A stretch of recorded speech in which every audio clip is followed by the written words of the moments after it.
ও মুসলমান, খেয়াল রাখতে হবে আগামী সময়ে আপনার আমার মসজিদের ইমামকে যেরকম সম্মানের সহিত আপনি আমি মসজিদের প্রথম কাতারের প্রথম জায়গাটা আপনি আমি ছেড়ে দেই, আজকে যেরকম মাহফিলের প্যান্ডেলে সভাপতির আসনটা আপনি আমি মসজিদের ইমাম ও খতিবকে ছেড়ে দিয়েছি, সামনের বাংলাদেশে আপনি আমি আপনার আমার বাংলাদেশ সুন্দর করার জন্য, আপনার আমার সমাজ থেকে দুর্নীতি মুক্ত করার জন্য, আপনার আমার সমাজে চাঁদাবাজ মুক্ত করার জন্য, এই সমস্ত আলেম ওলামাদেরকে নেতৃত্ব দেওয়ার জন্য সামনের কাতারেই রাখতে হবে। কথা বলেন ঠিক কিনা? ও মুসলমান, আগামীতে যদি আপনি আমি এরকম ইমাম ও খতিবদেরকে, আলেমদেরকে যদি সমাজের নেতৃত্ব, রাষ্ট্রের নেতৃত্ব, সংসদ ভবন পর্যন্ত যদি এই সমস্ত আলেমদেরকে আপনি আমি পাঠাতে পারি, বাংলার জমিন থেকে দুর্নীতিবাজ, চাঁদাবাজ, টেন্ডারবাজ বাংলার জমিন থেকে এসবগুলো দূর হয়ে যাবে। কথা বলেন ঠিক কিনা? আর যদি আবারও যদি সামনের বাংলাদেশে আপনি আমি যদি এই সমস্ত আলেমদেরকে, কোরআনওয়ালাদেরকে আপনি আমি যদি ঠাঁই না দেই, তাহলে আবারও বাংলাদেশ থেকে কোটি কোটি টাকা পাচার হয়ে বাইরে দেশে যাওয়াটাই স্বাভাবিক। কথা বলেন ঠিক কিনা? ও মুসলমান, খেয়াল রাখতে হবে এই বাংলার জমিনে নতুন করে স্বাধীনতা আনতে গিয়ে হাজারো মায়ের বুককে খালি করতে হয়েছে। এই বাংলার জমিনে আপনাকে আমাকে সামনে যদি কোরআনের আইন পাশ করার জন্য বাংলার জমিনে যদি আবারও যদি রক্ত ঢালতে হয়, শুধু রক্ত নয়, নিজের প্রাণ প্রিয় স্ত্রীকে যদি বিধবা করতে হয়, নিজের সন্তানকে যদি এতিম করতে হয়, রাজপথে যদি রক্ত দিতে হয়, শুধু তাই নয়, জেলখানার কাঠি করে যদি আবারও যেতে হয়, ফাঁসির মঞ্চে যেতে হয়, তবুও বাংলার জমিনে আপনি আমি মুসলমান কোরআনের আইন প্রতিষ্ঠার পক্ষেই থাকবো। কথা বলেন ঠিক কিনা? ও মুসলমান, খেয়াল রাখতে হবে কিছুদিন আগে আপনার আমার ভাই হকের কথা বলার কারণে হাদি ভাইকে নিরীহভাবে তাকে গুলি করে হত্যা করা হয়েছে। কথা বলেন ঠিক কিনা? হাদি ভাইয়ের কোনো অপরাধ ছিল না, তার একটাই অপরাধ, সে ন্যায়ের পক্ষে কথা বলেছে, ইনসাফের পক্ষে কথা বলেছে, তাই তো হাদি ভাইকে আজকে বাংলার জমিন থেকে বিতাড়িত করা হয়েছে। ও মুসলমান, আজকের মাহফিল থেকে বলতে চাই, হাদি ভাইয়ের বিচার আমরা বাংলার জমিনে খুব দ্রুত দেখতে চাই। কথা বলেন ঠিক কিনা? ন্যায় ইনসাফের পক্ষে কথা বলতে গিয়ে হাদি ভাইকে যেরকম ভাবে জীবন দিতে হয়েছে, হাদি ভাইয়ের বিচারের জন্য ন্যায় ইনসাফের পক্ষে থাকতে গিয়ে আপনার আমার জীবনকে যদি বিলীন করে দিতে হয়, আপনার আমার জীবনকে যদি উৎসাহ করে দিতে হয়, আপনি আমি কে কে রাজি আছি? দুইখানা হাত তুলে আল্লাহকে দেখাই। লিল্লাহে তাকবীর, লিল্লাহে তাকবীর, লিল্লাহে তাকবীর। সম্মানিত উপস্থিতি, আপনি আমি আজকে এমন একটা কালামুল্লাহ থেকে আপনার আমার আলোচনার বিষয়, দুনিয়ার ভিতরে সব থেকে দামি এবং শ্রেষ্ঠ কিতাব হলো আল কোরআন। কথা বলেন ঠিক কিনা? এর থেকে দামি আর কোনো কিতাব আছে? কোনো বই আছে? কোনো দামি এর থেকে কিতাব এবং বই এই দুনিয়ার জমিনে নাই। এমনকি দুনিয়ার জমিনে যে কোনো লেখক যখন বই লেখে, বই লেখার পরে লিখে দেয় যে আমার বইয়ে যদি কোনো প্রকার ভুল ত্রুটি থাকে তাহলে ক্ষমা দৃষ্টিতে দেখবেন। কিন্তু আল্লাহ তাআলা এই কোরআনে কারীম নাজিল করে আল্লাহ তাআলা জানিয়ে দিয়েছেন, যালিকাল কিতাবুল লা রাইবা ফিহি, যে কিতাবে কোনো ভুল বা সন্দেহের কোনো অবকাশ নাই। এমন একটি কিতাব থেকে আজকে আলোচনা শুনব। কিন্তু আলোচনার পূর্বেই আপনাদেরকে একটা কথা বলতে খুবই ইচ্ছা করে, যে এই যে বাজলাহার মাহানপাড়াবাসী আজকে যে উপস্থিতি হয়েছে, এই মাহফিলে না হয়ে যদি এলাকার মানুষ যদি গান বাজনার আয়োজন করত, এর থেকে লোকজন কম হতো না বেশি হতো? বেশি হতো? বেশি হতো না? যদি বেশি হতো, নৃত্যকীদেরকে নাচাতো, তাহলে এলাকার মানুষেরা মনে খুব শান্তি পেত। কথা বলেন, শান্তি পেত। এলাকা থেকে যারা মরহুমা, যারা বিদায় নিয়ে চলে গেছে, তারা খুব কি শান্তি পেত? কবরে আযাব বাড়তো না কমতো? কথা বলেন, বাড়তো না কমতো? বাড়তো। আর আপনি আমি যারা দুনিয়ার জমিনে আসি, এই গান বাজনা হবে, আপনি আমি বাধা দেইনি, আপনি আমিও একদিন মরবো।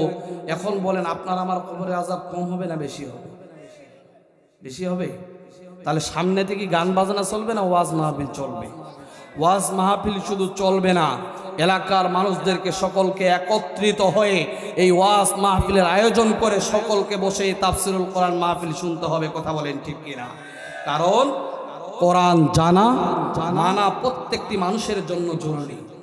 যদি আমি কোরআন না জানি, কোরআন না মানি, তাহলে সঠিক পথের দিশা আমি দেখতে পাবো না। এজন্য আজকের উপস্থিতি দেখে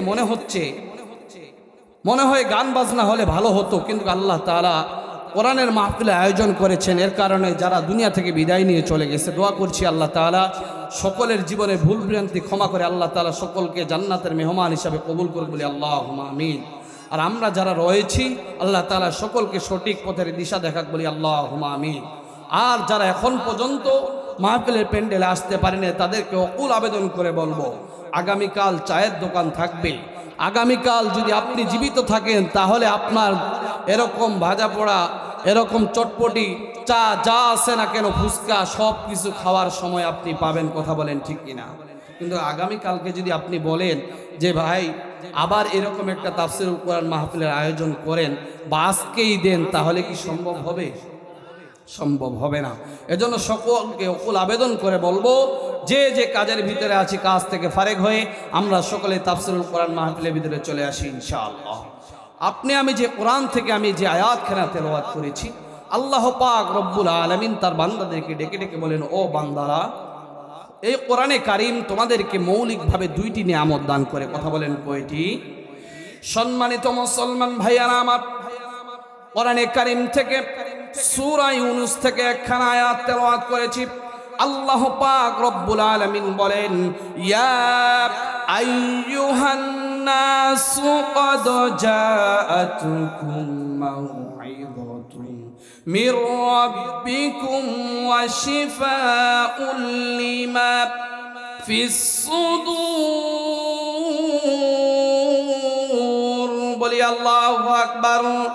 আল্লাহ পাক রব্বুল আলামিন দুনিয়ার সমস্ত মানুষদেরকে ডেকে ডেকে বলেছেন, ইয়া আইয়ুহান নাস।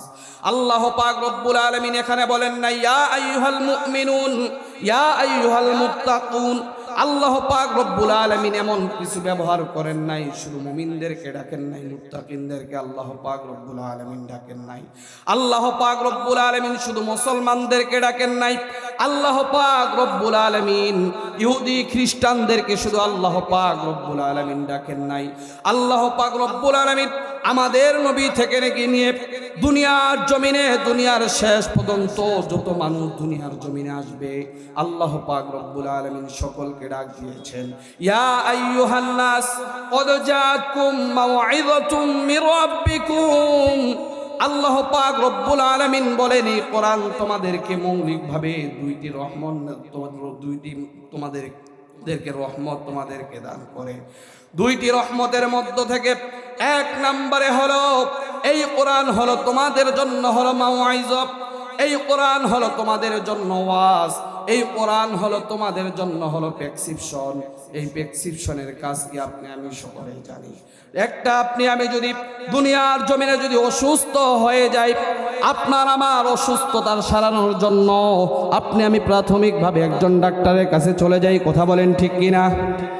ডাক্তারের কাছে যাই, সেই ডাক্তার আপনার আমার রোগ নির্ণয় করে সেই ডাক্তার একটা প্রেসক্রিপশনের ভিতরে সুন্দর করে লিখে দেয়, আমি কি কি ওষুধ খাবো, কখন খাবো, কি কি খাবো না, লিখে দেয় কি দেয় না?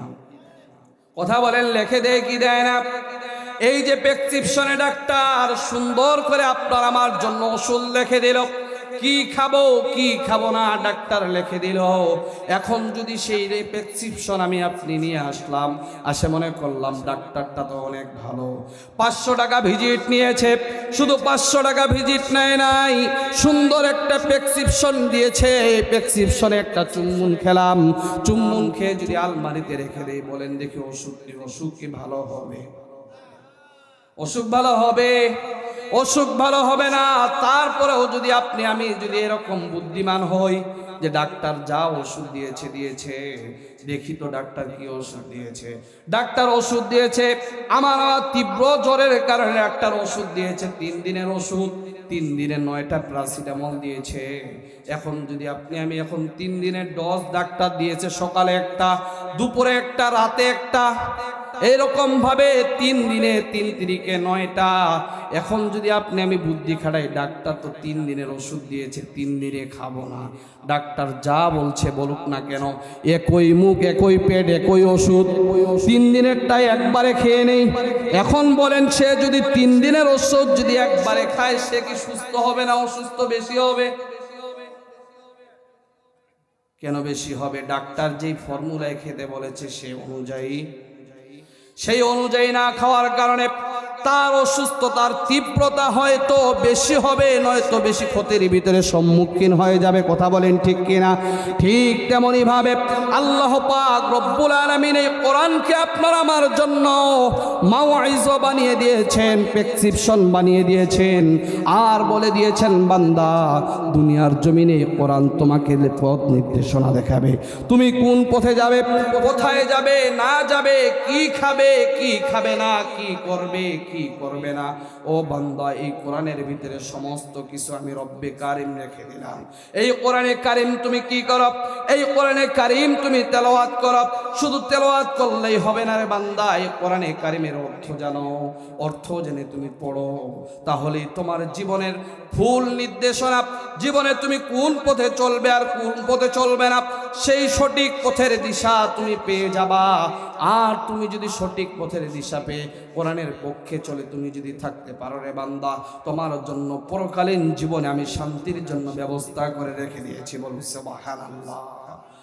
আর যদি বান্দা তুমি যদি এই কোরআন যদি না মানো, প্রেসক্রিপশন হিসাবে তুমি যদি কোরআনকে না মানো, তুমি যদি তোমার মন গড়া জিন্দেগি তুমি করতে থাকো রে বান্দা, ও বান্দা, তাহলে তুমি কখনো সঠিক পথের দিশা পাবা না।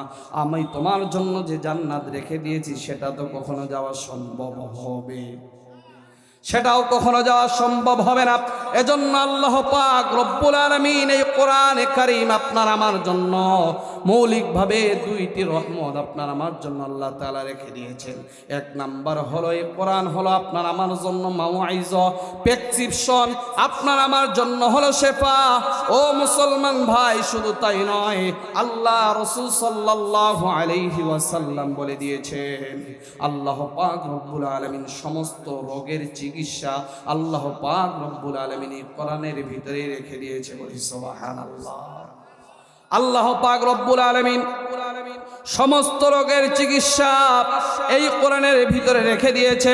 এখন বলেন, মানুষ যখন অসুস্থ হয় কোরআনের কাছে বা আল্লাহর কাছে আসে, কথা বলেন আসে?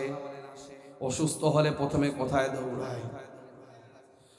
অসুস্থ হলে প্রথমে ডাক্তারের কাছে দৌড়, একটু যদি আর একটু বেশি হয় তাহলে হাসপাতাল দৌড়। কখনো কোনো সময় কোনো ব্যক্তি কোরআনের কাছে আসে, কোরআনের কাছেও আসে না, আল্লাহর কাছেও কখনো মাথা অবনত করে আল্লাহর কাছে সিজদা করে সুস্থতার জন্য চায়। কথা বলেন, চায়? ও মুসলমান ভাই, শুধু তাই নয়, যদি পিতা বেশি অসুস্থ হয়, মা যদি বেশি অসুস্থ হয়, বাবা যদি বেশি অসুস্থ হয়ে যায়, তাহলে দেখবেন কিছু কিছু সন্তান আছে, পরিবারের কিছু লোক আছে, দেখবেন অন্যের কাছে গিয়ে কি করে? সুস্থতার জন্য টাকা উঠায় বেড়ায়। কথা বলেন, আছে কি নাই? কিন্তু তাকে জিজ্ঞাসা করেন, যেই মহান রব অসুস্থতা দিল, সেই মহান রবের কাছে সুস্থতা চেয়েছে নাকি? কখনো কেউ চায়? আমিও এখানে অধিকাংশ মানুষ বসে রয়েছি, অসুস্থ হলে বিপদ আসলে কখনো আল্লাহর কাছে শরণাপন্ন হই। অসুস্থতা হলে বিপদ আপদ আসলে অধিকাংশ মানুষ আল্লাহর কাছে শরণাপন্ন হয় না। যে বিপদ আসলে যদি টাকা পয়সার প্রয়োজন, দৌড় দেয় আরেকজনের কাছে, নয়তো ব্যাংকের কাছে। কথা বলেন ঠিক কিনা? হালাল হোক আর হারাম হোক, ব্যাংক থেকে টাকা পয়সা তুলে সুদ আর হারাম আর হালাল দেখে না, ব্যাংকের টাকা যে হারাম এটাও আর দেখে না, ব্যাংকের কাছে সুদের পর কারবারে সেগুলো নেই। কথা বলেন ঠিক কিনা? বিপদে পড়েছেন, চাইতে হবে কার কাছে? কথা বলেন, চাইতে হবে কার কাছে? বিপদে পড়ব, বিপদ দেনেওয়ালা যিনি, রক্ষা করনেওয়ালাও তিনি। কথা বলেন ঠিক কিনা? দুনিয়ার কোনো মানুষ কখনো আপনাকে আমাকে বিপদের সম্মুখীন করতে পারে না। রব যদি না চায়, আর রব চাইলে ক্ষণিকক্ষণের ভিতরে সেই বিপদ থেকে আপনাকে আমাকে রক্ষা করতে পারেন। কথা বলেন ঠিক কিনা? ও মুসলমান ভাইয়ারা, আমি বলতেছিলাম এই কোরআন আপনার আমার জন্য মৌলিকভাবে দুইটি রহমত। এক নাম্বার হলো এই কোরআন হলো আপনার আমার জন্য প্রেসক্রিপশন, আর দুই নাম্বার হলো আল্লাহ পাক রব্বুল আলামিন বলে দিয়েছেন, ও বান্দা তোমার দুনিয়ার জমিনে সব কিছু রোগের ট্রিটমেন্ট আমি রব্বে কারিম রেখে দিয়েছি, কিন্তু তোমার অন্তরের ভিতরে, তোমার শরীরের ভিতরে আমি রব্বে কারিম একটা মাংসের টুকরা রেখে দিয়েছি। সেই মাংসের টুকরাটা হলো কলব, তোমার অন্তর। দুনিয়ার কোনো ডাক্তার দিয়ে, দুনিয়ার কোনো চিকিৎসা দিয়ে অন্তরের চিকিৎসা হবে? কথা বলেন হবে? দুনিয়ার কোনো টাকা পয়সা দিয়ে, ধন দৌলত দিয়ে, বাড়ি গাড়ি দিয়ে আপনার আমার অন্তরের চিকিৎসা করা সম্ভব? আপনার আমার অন্তরে চিকিৎসা করা দুনিয়ার কখনো টাকা পয়সা দিয়ে কখনো সম্ভব নয়।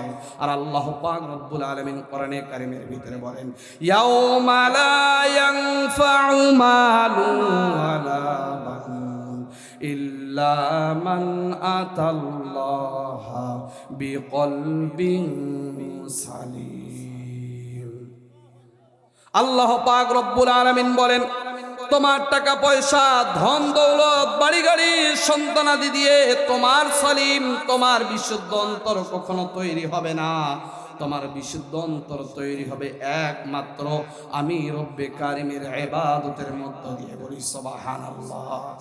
আর ও বান্দা, তোমার যদি কলবিন সালিম, তোমার যদি বিশুদ্ধ অন্তর তৈরি হয়ে যায় রে বান্দা, তোমার জন্য আমি পরকালীন জীবনে শান্তির জায়গা রেখে দিয়েছি। আর বান্দা, তোমার যদি কলবিন সালিম, তোমার অন্তরটা যদি তৈরি না হয়, তাহলে তোমার জন্য কঠিন শাস্তির ব্যবস্থা আমি রব্বে কারিম তোমার অন্তরটাকে এবং তোমাকে আমি আবর্জনা মনে করে তোমাকে জাহান্নামে নিক্ষেপ করে দিবে। বলি নাউজুবিল্লাহ।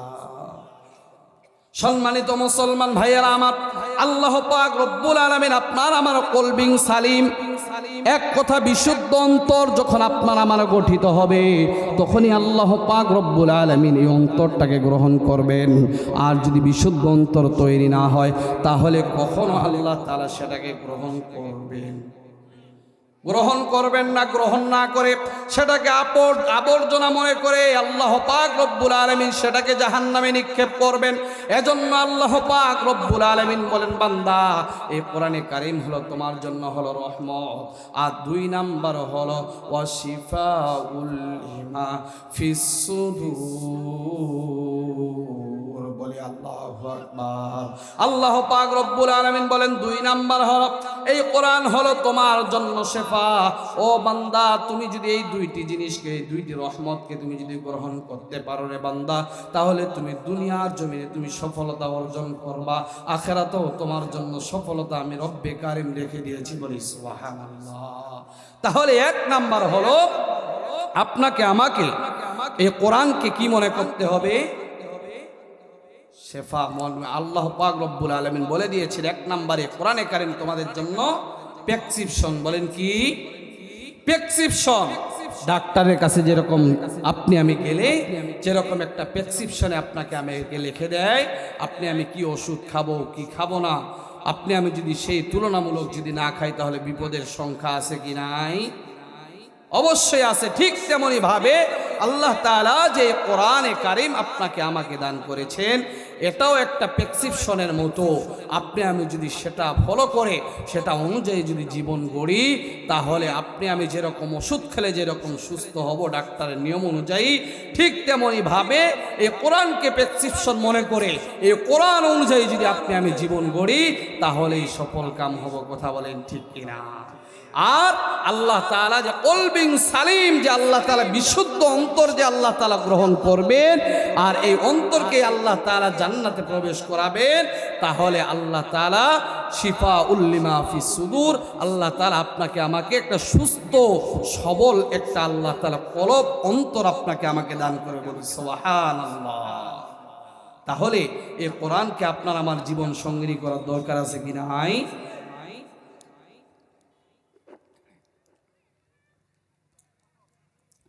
সম্মানিত উপস্থিতি, কোরআনকে আপনার আমার জীবন সঙ্গী হিসাবে আপনাকে আমাকে বানিয়ে নিতে হবে। কথা বলেন ঠিক কিনা? সম্মানিত মুসলমান ভাইয়েরা আমার, আল্লাহ পাক রব্বুল আলামিন এই অন্তরকে বিশুদ্ধ করার জন্য আল্লাহ পাক রব্বুল আলামিন আপনার আমার অন্তরকে কলবিং সালিম বানাতে বলেছেন। কলবিং সালিম তখনই হবে যখন আপনার আমার এই অন্তর থেকে গুনাহকে দূর করে আল্লাহ পাক রব্বুল আলামিনের ইবাদত যখন আপনি আমি করব, তখনই আপনার আমার অন্তর কলবিং সালিম হবে। কথা বলেন ঠিক কিনা? আল্লাহ পাক রব্বুল আলামিন বলেন, وَقَضَى رَبُّكَ أَلَّا تَعْبُدُوا إِلَّا إِيَّاهُ وَبِالْوَالِدَيْنِ إِحْسَانًا। বলি আল্লাহু আকবার। আল্লাহ পাক রব্বুল আলামিন বলেন, ওয়াকাদা রব্বুকা আল্লা তা'বুদু ইল্লা ইয়া। বান্দা তুমি একমাত্র ইবাদত করো কার? কথা বলেন, ইবাদত করতে হবে কার? একমাত্র ইবাদত করতে হবে আল্লাহ পাক রব্বুল আলামিনের। আল্লাহ পাক রব্বুল আলামিন যে ইবাদতগুলো আপনার আমার জন্য রেখে দিয়েছেন, তার মধ্য থেকে এক নাম্বার ফরজ ইবাদত হলো নামাজ। কথা বলেন ঠিক কিনা? এই ফরজ ইবাদত নামাজ আপনার আমার জন্য রেখে দিয়েছেন। এই নামাজ অধিকাংশ মানুষই আপনি আমি আদায় করি, হয়তোবা কেউ 5 ওয়াক্ত পড়ে, কেউ জুমা আদায় করে। কথা বলেন ঠিক কিনা? কিন্তু এখন বলেন, শুধু জুমার নামাজ ফরজ না 5 ওয়াক্ত নামাজ ফরজ? কিন্তু 5 ওয়াক্ত নামাজে মুসল্লি পাওয়া যায় 10 জন। কথা বলেন ঠিক কিনা? জুমার নামাজে মসজিদ ভর্তি হয়ে যায়। কথা বলেন ঠিক কিনা? ও মুসলমান ভাই, 5 ওয়াক্ত নামাজ পড়ার দরকার আছে কি নাই? 5 ওয়াক্ত নামাজ আল্লাহ পাক রব্বুল আলামিন আপনার আমার উপরে ফরজ করেছেন। শুধু তাই নয়, এর হিসাব কিন্তু আল্লাহ পাক রব্বুল আলামিন মৃত্যুর পরে আপনার আমার কাছ থেকে নেবেন। কথা বলেন ঠিক কিনা? আল্লাহ পাক রব্বুল আলামিন 1 নাম্বার ইবাদত আপনার আমার জন্য রেখে দিয়েছেন। 1 নাম্বার ইবাদত আল্লাহ পাক রব্বুল আলামিন বলেছেন, ও বান্দা তুমি একমাত্র আমার ইবাদত করো। 2 নম্বরে আল্লাহ তাআলা বলেছেন, আমার ইবাদতের পরে তুমি কি করবা? ওয়াকাদা রব্বুকা আল্লা তা'বুদু ইল্লা ইয়্যা ওয়া বিল ওয়ালিদাইনি ইহসানা। 2 নম্বরে তোমার কাজ হলো তুমি তোমার পিতা মাতার খেদমত করো। কথা বলেন ঠিক কিনা? এখন বলেন, 5 ওয়াক্ত নামাজ অনেকেই আদায় করে, কিন্তু পিতা মাতার খেদমত করে? আপনার আমার সমাজে অধিকাংশ মানুষ দেখবেন, কেউ আছে 5 ওয়াক্ত নামাজও আদায় করে, কিন্তু পিতা মাতার খেদমত সম্পর্কে বলা হলে বলবে বুড়া বুড়ি কই যায়। কথা বলেন, ওই বুড়া বুড়ি কই যায়? যাক, ওই বুড়া বুড়ি দেখার আমার সময়। এরকম ভাবে বলে কি বলে না? অনেকেই বলে। আল্লাহ পাক রব্বুল আলামিন কোরআনে কারীমের ভিতরে বলেন, ও বান্দা, আমার ইবাদতের পরে আমি রব্বে কারীম তোমার জন্য বড় ইবাদত রেখে দিলাম। তোমার জন্য হজ নয়, তোমার জন্য যাকাত নয়, তোমার জন্য বড় ইবাদত হলো নামাজের পরে তোমার পিতা মাতার খেদমত। বলি সুবহানাল্লাহ। কেন বান্দা, কেন নামাজের পরে তোমার পিতা মাতার খেদমত তুমি করবে রে বান্দা? এই জন্যই করবা। আল্লাহ পাক রব্বুল আলামিন কোরআনে কারীমের ভিতরে জানিয়ে দেয়, হামালাতহু, সূরা লোকমানের ভিতরে আল্লাহ তাআলা জানিয়ে দেয়, হামালাতহু উম্মুহু ওয়াহনান আলা ওয়াহনি ওয়া ফিসালুহু আমাইনি আন ইশকুরলি ওয়া লিওয়ালিদাইক। হামালাতহু এই শব্দের অর্থ আল্লাহ পাক রব্বুল আলামিন বুঝিয়েছেন, ও বান্দা, তোমার মা তোমাকে 10 মাস 10 দিন তোমাকে গর্ভে ধারণ করেছে। শুধু তাই নয়, 10 মাস 10 দিন তোমাকে গর্ভে ধারণ করেছে। শুধু এতটুকুই তাই নয়, তোমার মা কষ্টের পরে কষ্ট সহ্য করেছে এই 10 মাস 10 দিন রে বান্দা। ও বান্দা, একবার চিন্তা করে দেখো, তোমার মা যখন তোমাকে 10 মাস 10 দিন যখন গর্ভে ধরেছিল, তোমার মায়ের এমন হয়ে গিয়েছে রাতের বেলা, রাতের ঘুম তোমার মায়ের হারাম হয়ে গিয়েছে, দিনের বেলা খানা পানা বন্ধ হয়ে গিয়েছে। কথা বলেন ঠিক কিনা? হয় কি হয় না? হয় কি হয় না? অবশ্যই হয়। দেখবেন, একটা মা যখন একটা সন্তান যখন পেটে ধারণ করে, একটা মা যখন একটা সন্তান পেটে ধারণ করে, আল্লাহ রাসূল সাল্লাল্লাহু আলাইহি ওয়াসাল্লামের হাদিসের রেফারেন্স টেনে বৈজ্ঞানিকেরা বলেছেন, ডাক্তাররা বলেছেন, একটা মানুষ সর্বোচ্চ 23 থেকে 25 ইউনিট ব্যথা সহ্য করতে পারে। 23 থেকে 25 ইউনিট একটা মানুষ সাধারণত 23 থেকে 25 ইউনিট ব্যথা সহ্য করতে পারে। কিন্তু একটা মা যখন কিন্তু মা যেই সময় খানা পিনা করবে, অনেক সময় মা খানা নিয়ে বসেছে কিন্তু বমি হয়ে গিয়েছে, কথা বলেন ঠিক কিনা? বমি হয়ে গিয়েছে, আর খানা খেতে পারে নাই। শুধু তাই নয়, মা যখন বৃদ্ধ হয়ে যায়, বাবা যদি একটু বিছানার ভিতরে পড়ে যায়, তাহলে সন্তানেরা সেই মা বাবার কাছে আর যেতে চায় না। এমনকি মা বাবা যদি যেই ঘরে থাকে একটু যদি পেশাব পায়খানা করে, তাহলে সেই সন্তান বা বাড়ির যারা আছে কেউ তাদের কাছে ভিড়তে চায় না। ও সন্তান, তুমি ভুলে গিয়েছো নাকি তুমি যখন ছোট ছিলা তুমি এরকমও হয়েছে? একবার চিন্তা করে দেখেন, আপনি আমি যখন ছোট ছিলাম এরকমও হয়েছে। মা খানা নিয়ে বসেছে, আমি পায়খানা করে দিয়েছি, মা সেটাকে গন্ধ মনে করে নাই, নাকে হাত দেয় নাই। মা সঙ্গে সঙ্গে আপনাকে আমাকে নিয়ে টিবল পাড়ে চলে গিয়েছে, আপনার আমার পেশাব পায়খানা সাফ করে দিয়েছে, কথা বলেন ঠিক কিনা? ও মুসলমান, আজকে আমি ভুলে যাই। ও মুসলমান ভাই, ও যুবক ভাই, একবার চিন্তা করেন, আমি যারা একবার বাবা হয়েছি, যাদের স্ত্রী রয়েছে, সন্তান রয়েছে, তারা একবার চিন্তা করে দেখেন, যারা বাবা মায়ের উপরে জুলুম করেন, যারা বাবা মাকে দেখতে পারেন না, তারা একবার চিন্তা করেন, আপনার আমার স্ত্রী তো আপনার আমার পাশেই ঘুমায়, আপনার আমার স্ত্রী সন্তান পেটে নেওয়ার পরে আপনার আমার তো পাশেই ঘুমায়। সেই স্ত্রী যখন, সেই সন্তান যখন পেটে ধারণ করেছে, আপনার আমার স্ত্রী কতই না কষ্ট সহ্য করেছে, কথা বলেন ঠিক কিনা?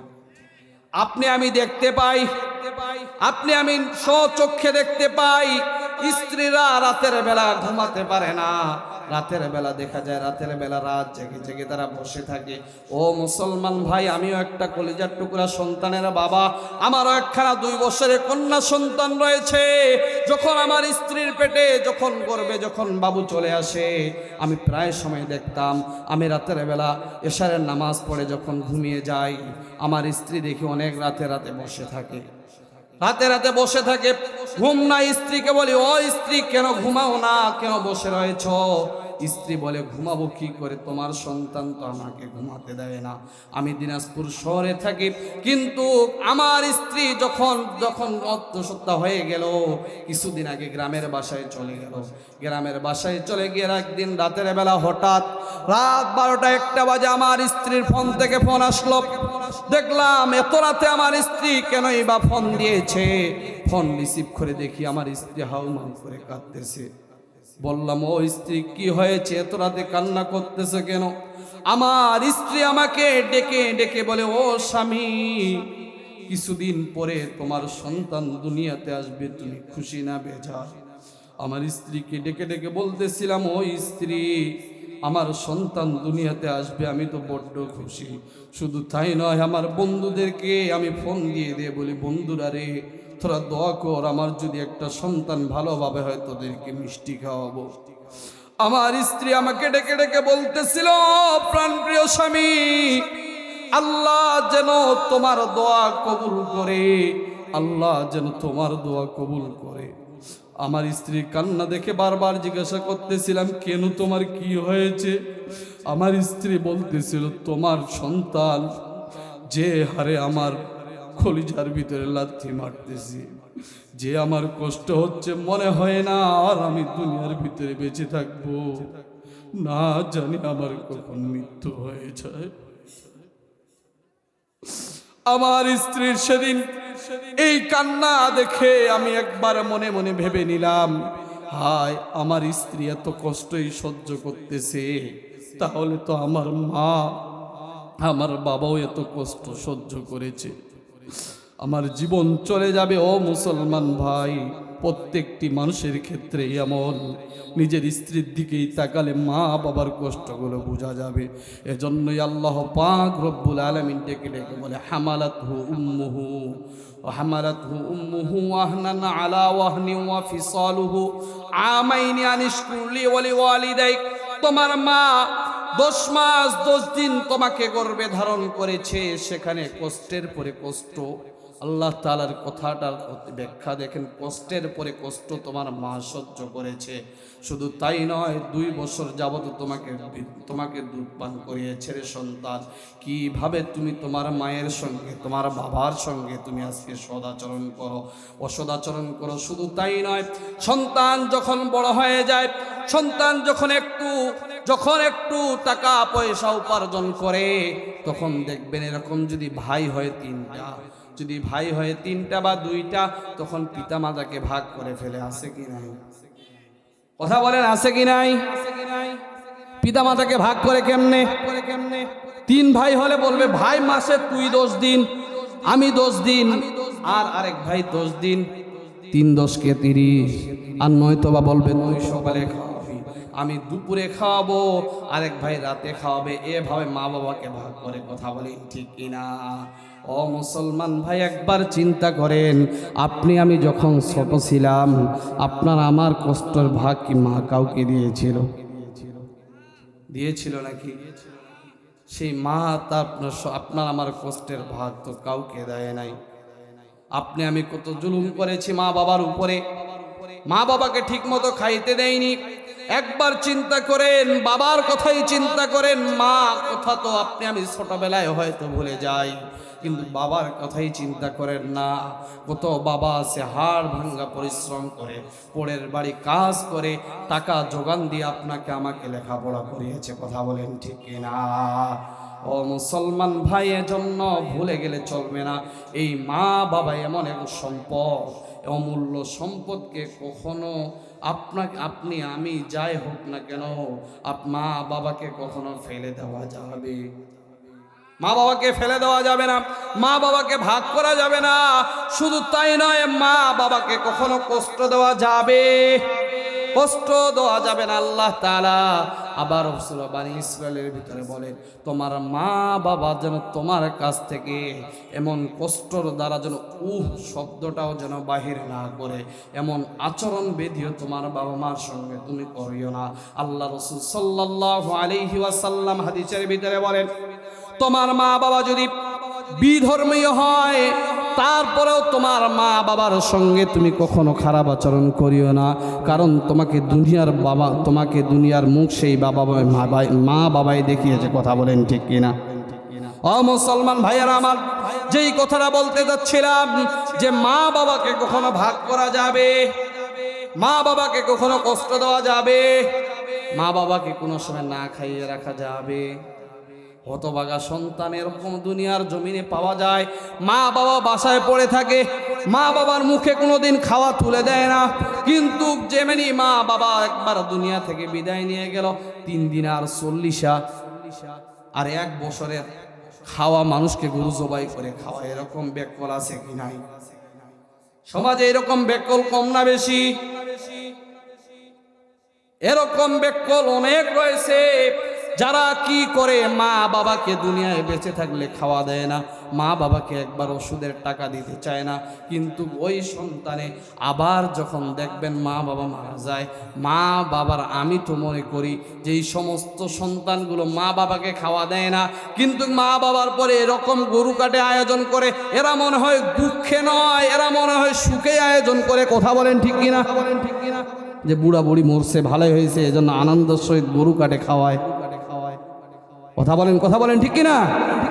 দোয়ার আয়োজন করে, কিন্তু দোয়া মাহফিলের আয়োজন করছে, ওইদিকে ছেলে দেখবেন জোহরের নামাজ নাই।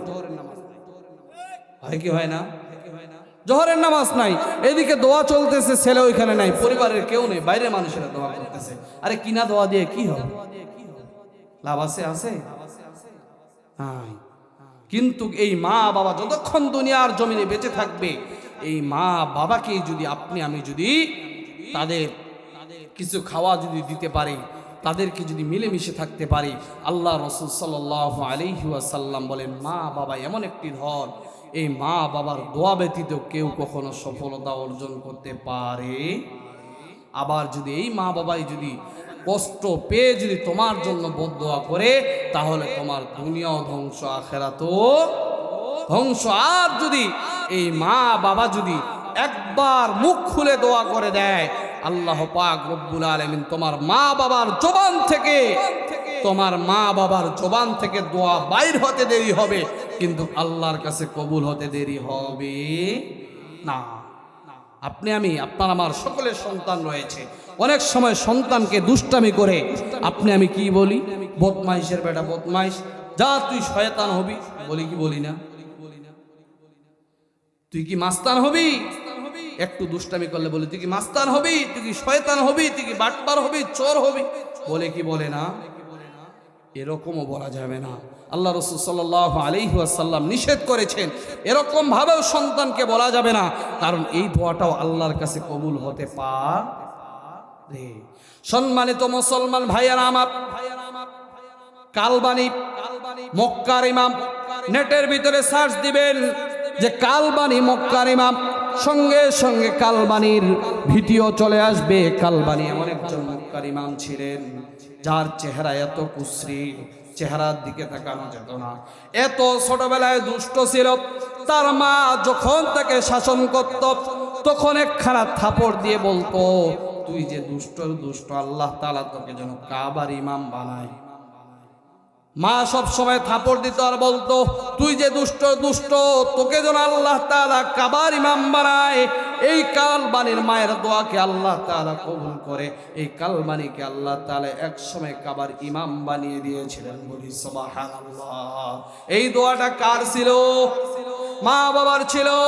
এজন্য মুসলমান ভাইয়েরা, ও যুবকেরা, তোমাদের পায়ে হাত ধরে বলে যাই, মা বাবার সঙ্গে কখনো অসদাচরণ করা যাবে, অসদাচরণ করা যাবে না। এখন অধিকাংশ লোককে বলবে হুজুর কি করব, এখন তো বউ বাচ্চা হয়ে গিয়েছে, বউকে খাওয়াইতেই তো টাকা থাকে, বউ খাওয়াইতে আর টাকা থাকে না। বউয়ের দোয়ায় কোনোদিন উন্নতি হয়ে হাদিস কোনোদিন পাইছি? বউ কি ছোটবেলা থেকে খাওয়াইছিল আপনারে আমারে? এখন আজকেই পড়ে যান দুনিয়ার জমিনে রহ ঘটনা। স্বামী যদি একটু অসুস্থ হয়ে পড়তেছে, 10 দিন 15 দিন 1 মাস বা 1 বছর পড়ে থাকতেছে, হাজারো স্ত্রীর আর একজনের সাথে উধাও। খবর পাই না পাই। কিন্তু কোনোদিন কোনো সন্তান দেখেছেন, কোনো মা দেখেছেন সন্তান অসুস্থ হয়ে পড়ে রয়েছে, মা উধাও? না। জন্য বউয়ের কথায়, স্ত্রীর কথায় কখনো নিজের পিতামাতাকে ফেলে দেওয়া যাবে। আর মা বোনদেরকেও বলবো, মা তোমরাও কিন্তু একদিন শ্বশুর শাশুড়ি হবে কি হবে না? আজকে তুমি তোমার শ্বশুর শাশুড়িকে, নিজের স্বামীকে কেবজায় করে তোমার শ্বশুর শাশুড়িকে কষ্ট দিয়ে মনে করতেছো তুমি শিলপাটায় রলতেছো। শিলপাটার থেকেও এখন উন্নত ব্লেন্ডার মেশিন হয়েছে, কি হয় নাই? কথা বলেন। ওই সমস্ত মা বোনদেরকে বলবো, মা তোমরা যারা স্বামীকে ক্যাপচার করে তোমার শ্বশুর শাশুড়ির উপরে তোমরা কি করতেছো, আজকে জুলুম করতেছো। তোমার শ্বশুর শাশুড়িকে তুমি শিলপাটায় ডলতে যাচ্ছ। এখন কিন্তু আধুনিক যুগ, ব্লেন্ডার মেশিন, তোমারও বেটার বউ তোমারে কিন্তু ব্লেন্ডারে। কথা বলেন, পিছবে কি পিছবে না? আপনি যা করেছেন তার থেকেও বেশি পাওনা আপনার সন্তানের স্ত্রীর কাছে আপনি পাবেন, এটাই অপেক্ষা করে থাকেন। কথা বলেন ঠিক কিনা? আপনি ভালো আচরণ করবেন, আপনার সন্তান ভালো আচরণ শিখবে। কারণ একটা সন্তানের প্রধান শিক্ষক হলো একজন মা। কথা বলেন ঠিক কিনা? মা যেমন শিক্ষা দিবে, সেই শিক্ষা একটা সন্তান নিবে। মা যদি শিক্ষা খারাপ দেয় তাহলে অধিকাংশ সন্তানই সেটাই পাবে। কথা বলেন ঠিক কিনা? দুনিয়ার জমিনে দেখবেন যারা সিগারেট খায় তার সন্তানটা গাঞ্জাখোর হওয়াটাই স্বাভাবিক। যেই মা বেপরদায় চলে তার সন্তানটা, তার মেয়েটা বেপরদা চলাটাই স্বাভাবিক, কারণ শিক্ষাটা তো তার মায়ের কাছেই নিচ্ছে। কথা বলেন ঠিক কিনা? আজকে সমাজের অবস্থা দেখেন, ছোট ছোট বাচ্চারা দোকানে যায়। আমি আমার মসজিদের সামনে একটা দোকান রয়েছে, আমি সব সময় ওই আঙ্কেল যদি না থাকে আমাকে বলে যে বাবা একটু দোকানটা দেখো। আমি দেখতে বসি, তখন দেখি কিছু ছোট ছোট বাচ্চা আসে, আসে বলে হুজুর একটা সিগারেট দেন। আমি বলি পাঠাইছে কি? বলে আমার বাবাই পাঠাইছে। বলে 10 কয় টাকা দিছে? বলে 10 টাকা। 5 টাকা সিগারেট দিতে বলছে, আর 5 টাকার আমাকে মজা দিতে বলছে। কি দিতে বলছে? মজা দিতে বলছে, মানে যেগুলো একটা খাওয়ার মজার জিনিস দিতে বলছে। এখন বলেন, যখন এই সন্তান যখন দেখবে আমার বাবা 5 টাকা দিয়ে বিড়ি খায়, আমাকে 5 টাকার মোজা খেতে দেয়, 2 দিন পরে চিন্তা করবে এই মোজা তো অনেক খেলাম, আমার বাবা যেই মোজা খায় এটা একটু খেয়ে দেখি। কথা বলেন ঠিক কিনা? সন্তান তো শিক্ষাটা ওইভাবেই নিচ্ছে। আজকে যখন আপনি আপনার সন্তানের সামনে যখন সিগারেট খাচ্ছেন, আপনি আপনার সন্তানের দ্বারাই যখন আপনি সিগারেট ক্রয় করাচ্ছেন, তখনই আপনার সন্তানের হাতে নিশাটা আপনিই তুলে দিচ্ছেন। কথা বলেন ঠিক কিনা? দোষ সমাজের, রাষ্ট্রের, মানুষের দোষ দিয়ে কোনো লাভ নাই। আপনি যদি সচেতন থাকতেন, আপনার সন্তান কখনো নেশাখোর বাটপার গুন্ডা হতো। আজকে আপনার অসচেতনার কারণে আজকে আপনার সন্তানগুলো ধ্বংস হয়ে যাচ্ছে। কথা বলেন ঠিক কিনা? এজন্য মা বোনদেরকে বলবো, মা তোমাদেরকে আল্লাহ রাসূল সাল্লাল্লাহু আলাইহি ওয়াসাল্লাম, তোমাকে আল্লাহ তাআলা বেশি কাজ দেয়নি, তোমাদেরকে 4টি কাজ দিয়েছে। 1 নম্বরে নামাজ, 2 নম্বরে তোমাদের জন্য রোজা, 3 নম্বরে তোমাদের জন্য পর্দা। এই পর্দা তোমরা যদি করো, আর 4 নম্বরে আরেকটি কাজ স্বামীর খেদমত। এটা যদি তোমরা করতে পারো, তাহলেই তো তোমরা জান্নাতের টিকিট পেয়ে যাবে। কথা বলেন ঠিক কিনা? কিন্তু মা বোনেরা অধিকাংশ দেখা যায় নামাজ পড়ে, রমজান মাসের রোজাটাই করে, গাফিলাতে 2 জায়গায়, এক পর্দায় আরেক স্বামীর খেদমতে। কথা বলেন ঠিক কিনা? কথা বলেন। ওরা এতদিন ক্ষমতায় ছিল, স্বামীর উপরে ক্ষমতা এখনো চালায়। কথা বলেন ঠিক কিনা? এমন স্ত্রী রয়েছে, স্বামীর কথা আজকে পরিবারে কোনো মূল্য। কথা বলেন। চাচা কি বলেন? আছে? এই আমার চাচাও বলেছে নাই। অধিকাংশ পরিবারে আজকে স্বামীর কথার কোনো মূল্যায়ন নাই, স্বামীকে কখনো দাম দিতে চায় না। তারা মনে করে আমরাই নেতা, আমরাই সব কিছু। তারা স্বামীকে আজ দাম দিতে চায় না। ও মা, তোমাদেরকে আল্লাহ রাসূল সাল্লাল্লাহু আলাইহি ওয়াসাল্লাম বলেছেন, আল্লাহর পরে যদি কোন নারীকে যদি আল্লাহ তাআলা সিজদার হুকুম দিত, সেটা স্বামীর পায়ে দিত। সেই স্বামীকে আজকে অমূল্য। আর এই স্বামীর দোয়া তোমাদের জন্য খুবই জরুরি। আল্লাহ রাসূল সাল্লাল্লাহু আলাইহি ওয়াসাল্লামের জীবনী দেখলে আমরা পাই, খাদিজাতুল কুবরা রাদিয়াল্লাহু তাআলা আনহা নবী করিম সাল্লাল্লাহু আলাইহি ওয়াসাল্লামের জন্য কতই না কষ্ট করেছে। কথা বলেন ঠিক কিনা? সম্মানিত মুসলমান ভাইয়েরা আমার, ও পদ্মানিশী মা বোনেরা, তোমরা যদি খাদিজার জীবনে যদি তাকাও, নবী করিম সাল্লাল্লাহু আলাইহি ওয়াসাল্লাম খাদিজাকে কত ভালোবেসেছে, আর খাদিজা নবী করিম সাল্লাল্লাহু আলাইহি ওয়াসাল্লামকে কতই না ভালোবেসেছে। ও মুসলমান ভাইয়েরা আমার, ও আমার বোনেরা, তোমাদেরকে স্বামীর তো খেদমত করতে হবে। তোমরা যদি স্বামীর খেদমত করতে পারো, তোমাদের জন্য কবরের আযাব পর্যন্ত, তোমাদের জন্য কবরের সওয়াল জবাব পর্যন্ত তোমাদের জন্য সহজ হয়ে যাবে। ও মা, তোমাদের মতো নারী ছিল খাদিজা, তোমাদের মতো নারী ছিল খাদিজা মা। এই খাদিজাকে আল্লাহ পাক রব্বুল আলামিন নিজেই আসমান থেকে সালাম জানিয়েছিল, কারণ একটাই ছিল, স্বামীর খেদমত করেছে।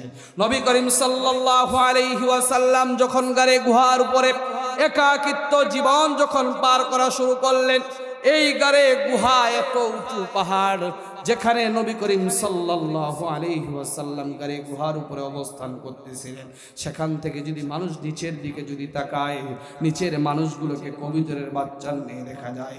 এত উঁচু একটা পাহাড়, সেখানে খাদিজা প্রতিনিয়ত খাওয়ার নিয়ে উঠতেন। খাদিজার পা গুলো ফুলে যেত। আল্লাহর নবী সাল্লাল্লাহু আলাইহি ওয়াসাল্লাম খাদিজাকে বলতো, ও খাদিজা, প্রতিনিয়ত খাওয়ার নিয়ে আসার কি দরকার? তুমি একদিনে খাওয়ার নিয়ে আসবা, 7 দিন আমার খাওয়া হয়ে যাবে। ও খাদিজা, প্রতিনিয়ত তোমার খাওয়া নিয়ে আসার দরকার নাই।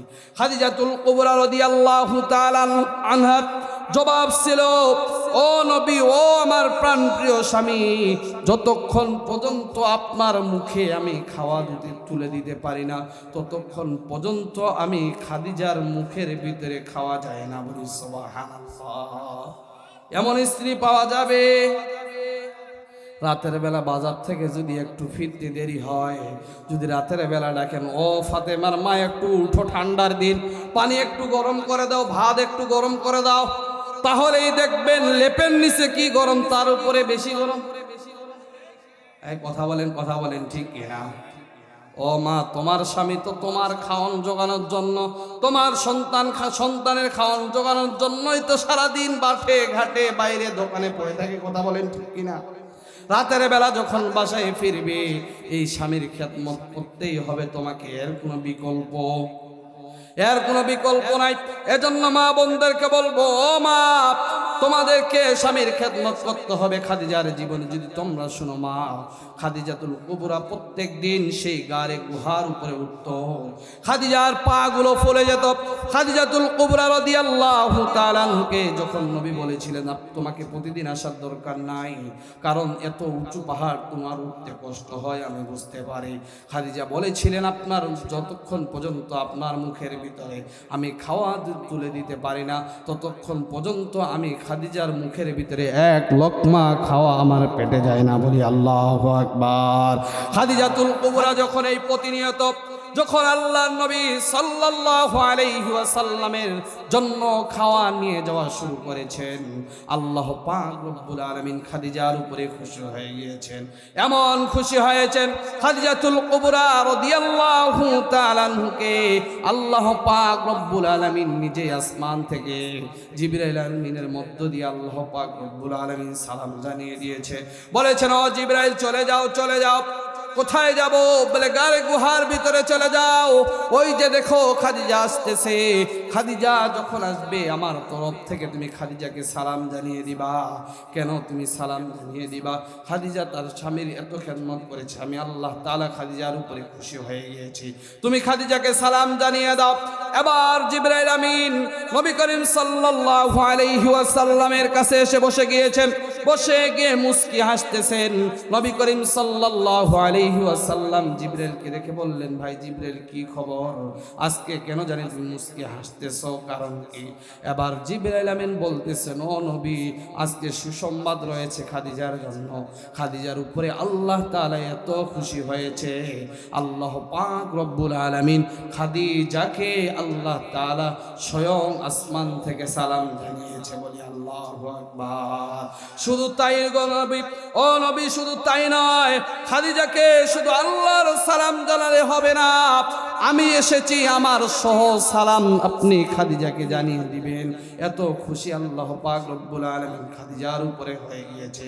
শুধু তাই নয় গো মা, শুধু তাই নয়, নবী করিম সাল্লাল্লাহু আলাইহি ওয়াসাল্লামকে খাদিজা এত বেশি ভালোবাসতেন স্বামী হিসাবে। এই কারণে যখন খাদিজাতুল কুবরা রাদিয়াল্লাহু তাআলা আনহা যখন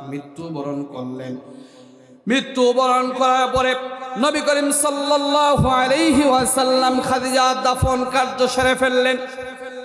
খাদিজার দাফন কার্য সেরে ফেলে খাদিজাতুল কুবরা রাদিয়াল্লাহু তাআলা আনহার পাশে, কবরের পাশে নবী করিম সাল্লাল্লাহু আলাইহি ওয়াসাল্লাম দীর্ঘক্ষণ দাঁড়িয়ে রয়েছেন। সাহাবীরা বলতেছেন, ওগো নবী চলেন বাসার ভিতরে চলে যাই। নবী করিম সাল্লাল্লাহু আলাইহি ওয়াসাল্লাম বলতেছেন, না, আমি বাসার ভিতরে যাব না। সাহাবীরা বললেন, কেন? আপনি কি জন্য দেরি করবেন? আল্লাহর নবী সাল্লাল্লাহু আলাইহি ওয়াসাল্লাম বলতেছেন, যতক্ষণ পর্যন্ত আমার খাদিজার কবরের সওয়াল জবাব না হবে ততক্ষণ পর্যন্ত আমি বাসার ভিতরে ফিরব না, ততক্ষণ পর্যন্ত আমি বাসার ভিতরে ফিরব না। আল্লাহর নবী সাল্লাল্লাহু আলাইহি ওয়াসাল্লাম দাঁড়িয়ে রয়েছেন কবরের পাশে, অজরে কাটতেছেন। জিবরাইল আমিন চলে আসলেন। জিবরাইল আমিন এসে বললেন, আপনি চলে যান বাসার ভিতরে, আপনার কোনো টেনশন নাই, ভয় নাই। আল্লাহর নবী সাল্লাল্লাহু আলাইহি ওয়াসাল্লাম বললেন, আমি খাদিজাকে অত্যন্ত ভালোবেসেছি। আমার খাদিজা কবরের সওয়াল জবাব যতক্ষণ পর্যন্ত হবে না, আমি নবী ততক্ষণ পর্যন্ত বাসার ভিতরে ফিরব না, ততক্ষণ পর্যন্ত আমি বাসার ভিতরে ফিরব না। নবী করিম সাল্লাল্লাহু আলাইহি ওয়াসাল্লাম যখন এই কথা বলেছে, আল্লাহ পাক রব্বুল আলামিন আসমান থেকে জানিয়ে দেয়, ও বন্ধু, তোমার কোনো টেনশন নাই, তোমার কোনো ভয় নেই খাদিজাকে নিয়ে, কারণ তোমাকে খাদিজা যতটা ভালোবেসেছে স্বামী হিসাবে, তোমাকে এত বেশি ভালোবেসেছে খাদিজা, তার থেকে আমি আল্লাহ পাক রব্বুল আলামিন খাদিজার ভালোবাসা দেখে, স্বামীর উপরে ভালোবাসা দেখে আমি আল্লাহ পাক রব্বুল আলামিন স্বয়ং খুশি হয়ে গিয়েছি। আজকে খাদিজার কবরের সওয়াল জবাব দেওয়ার জন্য আপনাকে পাশে দাঁড়িয়ে থাকার দরকার নাই। খাদিজার কবরের সওয়াল জবাব আমি রব্বে কারিম আজকে নিজেই দিয়ে দিব। বলি আল্লাহু আকবার। চিৎকার মেরে বলি আল্লাহু আকবার। খাদিজার কবরের সওয়াল জবাব দিয়েছেন কে? কেন দিয়েছেন? স্বামীর সঙ্গে অসৎ আচরণ করার জন্য, স্বামীর সঙ্গে গালিগালাজ করার জন্য, স্বামীর সঙ্গে ভালো আচরণের জন্যই কথা বলেন, ঠিক কিনা? ও মা, তোমাদেরকে বলতেছি রে মা, তোমরা যদি স্বামীকে সম্মান দাও তাহলে বাইরের মানুষেরাও কিন্তু স্বামীকে সম্মান। কেন? আপনি যদি ঘরের বউ কথা বলেন, একজন পুরুষের সব থেকে গোপন খবর জানে কি? ঘরের বউ। কথা বলেন, ঠিক কিনা? ঘরের বউ সব থেকে গোপন খবর জানে। এখন যদি এই ঘরের বউ যদি স্বামীকে যদি মর্যাদা না করে, দাম যদি না দেয়, তাহলে বাইরের মানুষেরা কি দিবে? কথা বলেন দিবে? কেন দিবে না? বলবে আরে ঘরের বউটাই তো ওর সাথে খেটখেটায়। কথা বলেন ঠিক কিনা? ঘরের বউটাই তো ওরে দেখতে পারে না, ঘরের বউটাই তো যা তা করে গালি দেয়, তাহলে আমি দুটা দিলে কি? আজকে যদি আপনি আমি মা স্বামীকে যদি আপনি আমি অসম্মান করি, তাহলে এই স্বামীগুলো মানুষের কাছে অসম্মান হবে। আর আপনি আমি যদি সম্মান স্বামীকে দেই, স্বামীকে যদি সম্মান দেই, তাহলে অবশ্যই আপনার স্বামীকে মানুষও সম্মান করার চেষ্টা করবে। কথা বলেন, ঠিক কিনা? এজন্য মা, তোমরা এমন এক জাতি, তোমাদের তুলনাই হয় না। কারণ আল্লাহ পাক রব্বুল আলামিন তোমাদের কবরের আযাব সওয়াল জবাব পর্যন্ত খাদিজা দিয়ে দিয়েছে স্বামীর খেদমতের কারণে। শুধু তাই নয়, আল্লাহ পাক রব্বুল আলামিন তোমার মতো মা আরেকজন ছিল, হযরতে আসিয়া আলাইহিস সালাতু ওয়াস সালাম। আসিয়া এমন একজন মহিলা, তুমি কোন স্বামীর ভুলে ভুলে হুজুর খালি আমাদেরকে গালি দিচ্ছেন, আর কি মানুষ দেখতে পান না? কারণ আমার স্বামীগুলো যে আমার উপরে টর্চার করে, আমাদের স্বামীগুলো যে আমাদের উপরে খারাপ আচরণ করে, তাহলে মা তোমার থেকে বেশি জুলুম নির্যাতন সহ্য করেছিল আসিয়া। কারণ আসিয়া এমন একজন ব্যক্তির ঘরে, এমন একজন ব্যক্তির স্ত্রী ছিল, ফেরাউনের স্ত্রী ছিল আসিয়া। কথা বলেন, ঠিক কিনা? ফেরাউন কি ভালো লোক ছিল? এর মতো খারাপ লোক দুনিয়াতে নাই। এর ঘরে আসিয়া আলাইহিস সালাতু ওয়াস সালাম ছিল। সম্মানিত মুসলমান ভাইয়ারা আমার, ও মা, তোমার বিপক্ষে বলার জন্য আমি সাকিব আল হুসাইনি আসিনি গো মা। তোমার মতো মায়ের পেটে আমি সাকিব আল হুসাইনির জন্ম হয়েছে রে মা।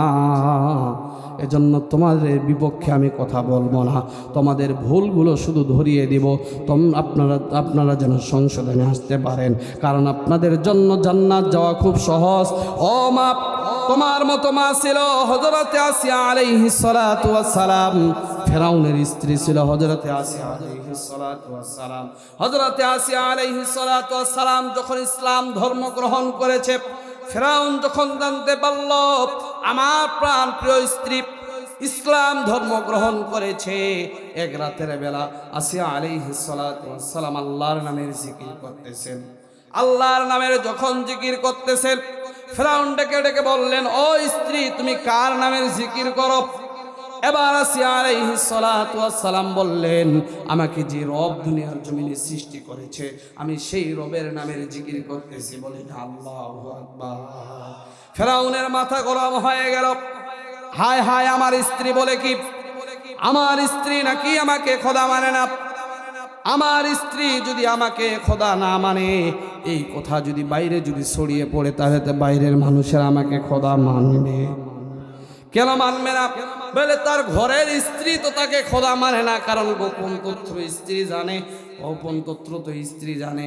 স্ত্রী যেহেতু মানে না, তাহলে তাকে আর খোদা মানা যাবে? খোদা মানা যাবে না। এবার ফেরাউন চিন্তা করলো, আমার স্ত্রীকে আর বাঁচিয়ে রাখা যাবে না, আমার স্ত্রীকে কতল করে ফেলতে হবে। এবার ফেরাউন সেনাপতিদেরকে ডাকলেন, সেনাপতিদেরকে ডেকে বললেন, আমার স্ত্রী ইসলাম ধর্ম গ্রহণ করেছে, আমার স্ত্রী ইসলাম ধর্ম গ্রহণ করেছে, আমার স্ত্রীকে আর দুনিয়ার জমিনে বাঁচিয়ে রাখা যাবে না, আমার স্ত্রীকে কতল করে ফেলতে হবে। এবার তার নির্দেশনায় এবার ফেরাউনের সেনাপতিরা হযরতে আসিয়া আলাইহিস সালাতু ওয়াস সালামের হাতে হাত কড়া পড়ালেন, পায়ের ভিতরে হাত করে পায়ের ভিতরে শক্ত করে বাঁধলেন। আসিয়া আলাইহিস সালাতু ওয়াস সালামকে এমন ভাবে বাঁধানো হলো, আসিয়া আলাইহিস সালাতু ওয়াস সালাম আর নড়াচড়া করতে পারে না। আসিয়া আলাইহিস সালাতু ওয়াস সালামকে চিৎ করে শোয়ানো হলো। চিৎ করে শোয়াইয়া আসিয়া আলাইহিস সালাতু ওয়াস সালামের মাথা থেকে নিয়ে পায়ের তালু পর্যন্ত লোহার চিরুনি দ্বারা আসিয়া আলাইহিস সালাতু ওয়াস সালামের মাথা থেকে নিয়ে পায়ের তালু পর্যন্ত চামড়াগুলো লোহার চিরুনি দ্বারা টেনে টেনে ছিঁড়া হচ্ছিল। আসিয়া আলাইহিস সালাতু ওয়াস সালামের শরীর দিয়ে ফিনকি মেরে রক্ত বাইর হচ্ছিল। আসিয়া আলাইহিস সালাতু ওয়াস সালামের শরীর দিয়ে ফিনকি মেরে রক্ত বাইর হয়, শত কষ্ট হয়, তারপর আসিয়া আলাইহিস সালাতু ওয়াস সালাম থেকে মাথা থেকে নিয়ে পায়ের তালু পর্যন্ত তার শরীরের চামড়াগুলোকে আলাদা করে ফেলা হয়েছে। এই ঈমানের বিনিময়ে আসিয়া কি চায়? জিবরাইল আমিন চলে আসলেন, এসে জিজ্ঞাসা করলেন, ও আসিয়া, এই যে ইসলাম ধর্ম গ্রহণ করেছ, এত নির্যাতন তোমার উপরে হয়, তারপরও তুমি ইসলামকে অটল রেখেছো, ইসলামকে ছাড়ো নাই। ও আসিয়া কি চাও, কি চাও, রবের কাছে কি চাও? আসিয়া আলাইহিস সালাতু ওয়াস সালাম বলতেছিলেন, আমি যদি আমার স্বামীর কাছে বাড়ি চাইতাম, আমার স্বামীর বাড়ির অভাব ছিল না। আমার স্বামীর কাছে টাকা চাইতাম, আমার স্বামীর টাকার অভাব ছিল না। আমার স্বামীর কাছে যদি ক্ষমতা চাইতাম, আমার স্বামীর ক্ষমতার অভাব ছিল না। আমার স্বামীর দুনিয়ার সমস্ত সমৃদ্ধি আমার স্বামীর ছিল, কিন্তু আমার স্বামীর ঈমান ছিল না। আমার স্বামীর ঈমান ছিল না, এজন্য আমি ঈমান গ্রহণ করেছি, আমার স্বামীর ঈমানকে আমি গ্রহণ করি নাই। এই ঈমানের বিনিময়ে আমি একটা জিনিস চাই, ধন সম্পদ কোনো কিছুই চাই না। আমি আমার রবের পাশে, জান্নাতের পাশে একটা ঘর চাই। বলি আল্লাহু আকবার। আল্লাহ পাক রব্বুল আলামিন কোরআনে কারিমে আসিয়া আলাইহিস সালাতু ওয়াস সালামের দোয়াকে রেকর্ড করে দিয়েছেন। রব্বি বনিলি ইনদাকা বাইতান ফিল জান্নাতি ওয়া নাজ্জিনি মিন ফিরআউনা ওয়া আমালিহি ওয়া নাজ্জিনি মিনাল কওমির যালিমিন। বলি আল্লাহু আকবার। আল্লাহ পাক রব্বুল আলামিন আসিয়া আলাইহিস সালাতু ওয়াস সালামের দোয়াকে শুধু কবুল করেছেন, শুধু তাই নয়, আল্লাহ পাক রব্বুল আলামিন আসমান থেকে সঙ্গে সঙ্গে ফেরেশতার মধ্য দিয়ে আল্লাহ পাক রব্বুল আলামিন জান্নাতকে আসিয়ার সামনে তুলে ধরেছে। বলি আল্লাহু আকবার। আসিয়া আলাইহিস সালাতু ওয়াস সালাম সেই জান্নাত দেখতেছেন আর মুস্কি মুস্কি হাসতেছেন, শরীর থেকে চামড়া আলাদা, এত কষ্ট হচ্ছে, তারপরে আসিয়া আলাইহিস সালাতু ওয়াস সালাম হাসতেছে। ফিরআউন ডেকে ডেকে বলতেছে, ও স্ত্রী, পাগল হয়ে গেল নাকি, পাগল হয়ে গেল নাকি?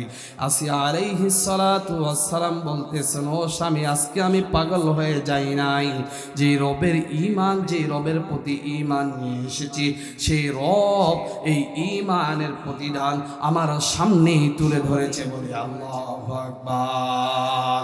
ও মুসলমান ভাইয়েরা আমার, আল্লাহ পাক রব্বুল আলামিন কোরআনে কারিমের ভিতরে বলেন, ইন্নাল্লাযীনা ক্বালু রাব্বুনাল্লাহু সুম্মা ইসতাকামু তাতানাজ্জালু আলাইহিমুল মালাইকাতু আল্লা তাখাফু ওয়া লা তাহজানু ওয়া আবশিরু বিল জান্নাতিল্লাতী কুনতুম তুআদুন। বলে আল্লাহু আকবার। আল্লাহ পাক রব্বুল আলামিন বলেন, নিশ্চয় যারা সাক্ষ্য দেয় আমার আল্লাহ, কথা বলেন আমাদের রবকে, কথা বলেন আমাদের রবকে। আল্লাহ পাক রব্বুল আলামিন বলেন, নিশ্চয় যারা সাক্ষ্য দেয় আমার আল্লাহ এবং সত্যের পথে যারা অবিচল থাকে, তাদের কোনো টেনশন নাই, তাদের কোনো ভয় নাই। মৃত্যু আসার পূর্বেই একদম ফেরেশতা এসে তাদেরকে জানিয়ে দেয়, তোমাদের কোনো টেনশন নাই, তোমাদের কোনো ভয় নাই। কেন তোমাদের টেনশন নাই, কেন তোমাদের ভয় নাই? তোমরা যে রবের প্রতি ঈমান নিয়ে এসেছ এবং ঈমানের প্রতি তোমরা অবিচল থেকেছ, তোমাদের কোনো টেনশন নাই, ভয় নাই। তোমরা যে আল্লাহ পাক রব্বুল আলামিনের প্রতি ঈমান নিয়ে এসেছিলে, সেই রব যে তোমাদেরকে জান্নাতের প্রতিশ্রুতি দিয়েছিল, সেই জান্নাতে যাওয়ার জন্য সেই জান্নাতে যাওয়ার জন্য তোমরা তৈরি থেকে যাও, বলি আল্লাহু আকবার। সম্মানিত মুসলমান ভাইয়ারা আমার, এজন্যই প্রথম থেকে বলে আসতেছি, আপনার আমাকে কোরআনের পক্ষে থাকতে হবে, আপনার আমাকে ঈমান নিয়ে আসতে হবে, ঈমানের পক্ষে থাকতে হবে, নয়তোবা আল্লাহর জান্নাতে যাওয়া আপনার আমার জন্য সম্ভব হবে। আল্লাহ পাক রব্বুল আলামিন বলেন, ওয়ালাকাদ যারানা লিজাহান্নামা কাসীরাম মিনাল জিন্নি ওয়াল ইনস লাহুম কুলুবুল লা ইয়াফকাহুনা বিহা ওয়া লাহুম আ'য়ুনুল লা ইউবসিরুনা বিহা ওয়া লাহুম আযানুল লা ইয়াসমাউনা বিহা উলাইকা কাল আনআম। বলি আল্লাহু আকবার। আল্লাহ পাক রব্বুল আলামিন বলেন, ওয়ালাকাদ যারানা লিজাহান্নামা কাসীরাম মিনাল জিন্নি ওয়াল ইনস, আমি কিছু মানুষের জন্য এবং কিছু জিনের জন্য আমি রব্বে কারিম সেই জাহান্নামের আগুনকে প্রজ্বলিত করি। কথা বলেন কিসের জন্য? কিছু মানুষ এবং কিছু জিনের জন্য আমি রব্বে কারিম জাহান্নামের আগুন তাদের জন্য রেখে দিয়েছি। ওই সমস্ত মানুষ হবে কারা? সেই সমস্ত মানুষের জন্য আমি রব্বে কারিম জাহান্নামের আগুন প্রজ্বলিত করি, যাদের আকল রয়েছে, জ্ঞান রয়েছে, বুদ্ধি রয়েছে। এখন বলেন, আমরা যারা এখানে বসে রয়েছি, আকল বুদ্ধি আমাদের আছে কি নাই? আছে? পাগল একটাও নাই তো। আল্লাহ পাক রব্বুল আলামিন পাগলের কোনো হিসাব নিবেন, মাসুম বাচ্চার কোনো হিসাব নেবেন? তাহলে আপনি আমি তো একটাও পাগল নাই, অবশ্য শিশুও নাই, তাহলে আপনার আমার হিসাব নেবেন তো আল্লাহ? অবশ্যই আপনার আমার হিসাব নেবে। আর আল্লাহ পাক রব্বুল আলামিন নিয়ে কথাই বলেন, আমি কিছু সংখ্যক জিন এবং কিছু সংখ্যক মানুষের জন্য জাহান্নামের আগুনকে প্রজ্বলিত করতেছি। ওই সমস্ত মানুষ কারা? যাদের আকল রয়েছে, জ্ঞান রয়েছে, বুদ্ধি রয়েছে, কিন্তু এই জ্ঞান দ্বারা, বুদ্ধি দ্বারা শুধু দুনিয়া নিয়ে ভাবে। কথা বলেন ঠিক কিনা? একতলা আছে, দুইতলা হবে কেমনে? দুইতলা আছে, তিনতলা হবে কেমনে? সাইকেল আছে, মোটর সাইকেল হবে কেমনে? কথা বলেন ঠিক কিনা? একটা বউ আছে, দুইটা বউ হবে কেমনে? ভাবে। আচ্ছা, ঠিক আছে। সম্মানিত মুসলমান ভাইয়ারা আমার, দুনিয়ার মানুষগুলো একটা পাইলে এর থেকে বেশি চায়। কথা বলেন ঠিক কিনা? আল্লাহ পাক রব্বুল আলামিন বলেন, বান্দা তোর আকলকে শুধু আমি দুনিয়া নিয়ে ভাবার জন্য আমি পাঠাই নেই রে বান্দা। আর যদি টাকা নিয়ে পড়ে থাকো, ধন দৌলত নিয়ে তুমি যদি পড়ে থাকো, সেটা কতক্ষণ পর্যন্ত হবে? আলহাকুমুত তাকাসুর হাত্তা যুরতুমুল মাকাবির, সেটা মাকাবির পর্যন্ত। এই টাকা পয়সা, ধন দৌলত, বাড়ি গাড়ি, সন্তানেরই কেউ কবরে যাবে। কারো স্ত্রী কি কেউ মারা যাওয়ার পরে কারো স্ত্রী কবরের পাশে 5 দিন গিয়ে কাঁদছে, দেখছেন? ও প্রাণ প্রিয় স্বামী, তোমাকে আমি অনেক ভালোবাসি, তোকে ছাড়া আমি বাঁচবো না, বলে কি বলে না? ও যুবক ভাই, কথা বলেন, বলে কি বলে না? যুবক ভাইয়েরা এটা আরো ভালো করে বুঝে। বর্তমান সময় একে অপরের সঙ্গে প্রেমে জড়ে গেলে বলে, তোরে ছাড়া আমি বাঁচবো না, কিন্তু 2 দিন পরে ফিরে আবার আরেকজনের সাথে ললো না। কথা বলেন ঠিক কিনা? সম্মানিত মুসলমান ভাই, অনেক স্ত্রী বলে, ও স্বামী তোমাকে আমি অনেক ভালোবাসি। সন্তান বলে, বাবা তোমাকে আমি অনেক ভালোবাসি। কিন্তু আজও দেখা গেল না কোনো সন্তান, কোনো বাবা মারা গিয়েছে, কোনো মানুষ ব্যক্তি মারা গিয়েছে, তার স্ত্রী কবরের পাশে গিয়ে 2 দিন 4 দিন কান্নাকাটি করতেছে। কোনো সন্তান বাবার কবরের পাশে গিয়ে 2 দিন 4 দিন কান্নাকাটি করতেছে, এমন দেখা যায়। সম্মানিত মুসলমান ভাইয়ারা আমার, এজন্য শুধু দুনিয়া নিয়ে ভাবলে হবে না, পরকালীন জীবন নিয়ে আপনাকে আমাকে ভাবতে হবে। আল্লাহ পাক রব্বুল আলামিন বলতেছেন, বান্দা তোকে আকল দিলাম, জ্ঞান দিলাম, বুদ্ধি দিলাম, শুধু দুনিয়া দিয়ে ভাবলে হবে না রে বান্দা, তোকে কবর নিয়েও ভাবতে হবে। ও বান্দা, তোকে কান দিয়েছি কি জন্য রে বান্দা? শুধু কি গান শোনার জন্য? কথা বলেন, শুধু কি গান শোনার জন্য? এখন যুবকেরা তো কানে একটা হেডফোন লাগিয়ে সারাক্ষণ ঘুরে বেড়ায়। কথা বলেন ঠিক কিনা? কেউ ডাকলে শুনতেও পায় না, এমন একটা অবস্থা। আল্লাহ পাক রব্বুল আলামিন বলেন, বান্দা তোকে কান দিয়েছি শুধু গান শোনার জন্য নয় রে বান্দা, আর ও বান্দা তোকে আরো জিনিস দিয়েছি, সেটা হলো তোমাকে একটা বড় নিয়ামত দান করেছি, সেটা হচ্ছে চক্ষু। ও বান্দা তোকে এই চক্ষু দিলাম কেন রে বান্দা? দুনিয়ার নাজ নিয়ামত দেখানোর জন্য, কোরআন দেখানোর জন্য, দুনিয়ার নির্দেশনা দেখার জন্য, আসমান দেখার জন্য, জমিন দেখার জন্য। এই আসমান দেখবি, জমিন দেখবি, দুনিয়ার যা কিছু আছে দেখবি আর ভাববি এই খুঁটিবিহীন আসমান সৃষ্টি করলো কে? এই খুঁটিবিহীন আসমান সৃষ্টি করলো কে? আল্লাহ। এই যে আল্লাহ পাক রব্বুল আলামিন দুনিয়াটাকে বিছিয়ে দিয়েছেন পানির উপরে, কে সেটা সৃষ্টি করলো? আমি রব্বে কারিম কত সুন্দর সুন্দর পাহাড় রেখে দিয়েছি, সেগুলো নিয়ে তুই চিন্তা কর রে বান্দা, সেগুলো দেখ, সেগুলো নিয়ে চিন্তা কর। এজন্যই দুনিয়ার জমিনে তোকে দেখার জন্য দিলাম, কিন্তু তোর আজকে নিত্যকিদের নাচ না দেখলে রাতে ঘুম আসে। কথা বলেন ঠিক কিনা? খালি যুবকরা দেখে তা না, মা বোনেরা সকাল থেকে শুরু করে সন্ধ্যা পর্যন্ত চলে। কথা বলেন আছে? আচ্ছা আল্লাহ আকবার। আমার চাচা কই কি? আল্লাহ তাআলা তাদেরকে হেফাজত করুক, হেদায়েত দান করুক। আল্লাহু আকবার। আল্লাহ তাআলা সমস্ত যুবক ভাইদেরকে আল্লাহ তাআলা হেদায়েত দান করুক বলে আল্লাহুম্মা আমিন। সম্মানিত মুসলমান ভাইয়ারা, আমার যেই কথা বলতেছিলাম যে আপনার আমার চোখেরও হেফাজত করতে হবে। কথা বলেন ঠিক কিনা? আমার চাচা মিয়াও দেখছে বিধায় বলতে পারলো। কথা বলেন ঠিক কিনা? আমার চাচাগুলো আজকে কম না, চায়ের আড্ডায় বসে বসে বলে, ওই চায়ের দোকানদার কি দেখিস, একটু ওই হ্যান্ডি গানটা লাগা। কথা বলেন ঠিক কিনা? চায়ের দোকানে বসলেই আজকে অশ্লীল সিনেমা, অশ্লীল গান চলে কি চলে না? আল্লাহ কি এই চোখ দিয়ে সেগুলো দেখার জন্য দিয়েছে? সেগুলো দেখার জন্য আল্লাহ পাক রব্বুল আলামিন দেয় নাই। ও মুসলমান ভাই, একটা কথা চিন্তা করে দেখেন, আজকে অধিকাংশ মানুষ হাজার হাজার টাকা উপার্জন করে, কোটি কোটি টাকা উপার্জন করে, বাড়িতে টাকা পয়সার অভাব নাই, খানার অভাব নাই, কিন্তু সুখের অভাব আছে কি নাই? আছে কি নাই? কারণ একটাই, সেই বাড়ির ভিতরে আল্লাহর রহমত। আল্লাহর রহমত নাই, কারণ একটাই, এই সকালবেলা যদি টিভি থাকে টিভি শুরু হয়, নয়তো যদি বক্স থাকে তাহলে বক্স শুরু হয়। কথা বলেন ঠিক কিনা? কিন্তু আজ থেকে 50 বছর ব্যবধানে, যখন টিভি ছিল না, যখন বক্স ছিল না, তখন সুখ ছিল কি? সুখ ছিল না? আজ থেকে 50 বছরের ব্যবধানে, যেই সময় টিভি ছিল না, গান ছিল না, বাজনা ছিল না, তখন প্রত্যেকটা ঘরে ঘরে সুখ ছিল। কথা বলেন ঠিক কিনা? কোনো দাদাকে, কোনো নানাকে দেখি নাই এক নানিকে রাখে আরেক নানিকে বিয়ে করছে। কথা বলেন ঠিক কিনা?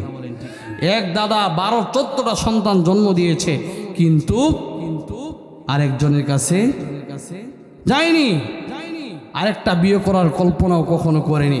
কিন্তু বর্তমান সময়ে 99% সংসার নষ্ট হয়ে যাচ্ছে। কথা বলেন ঠিক কিনা?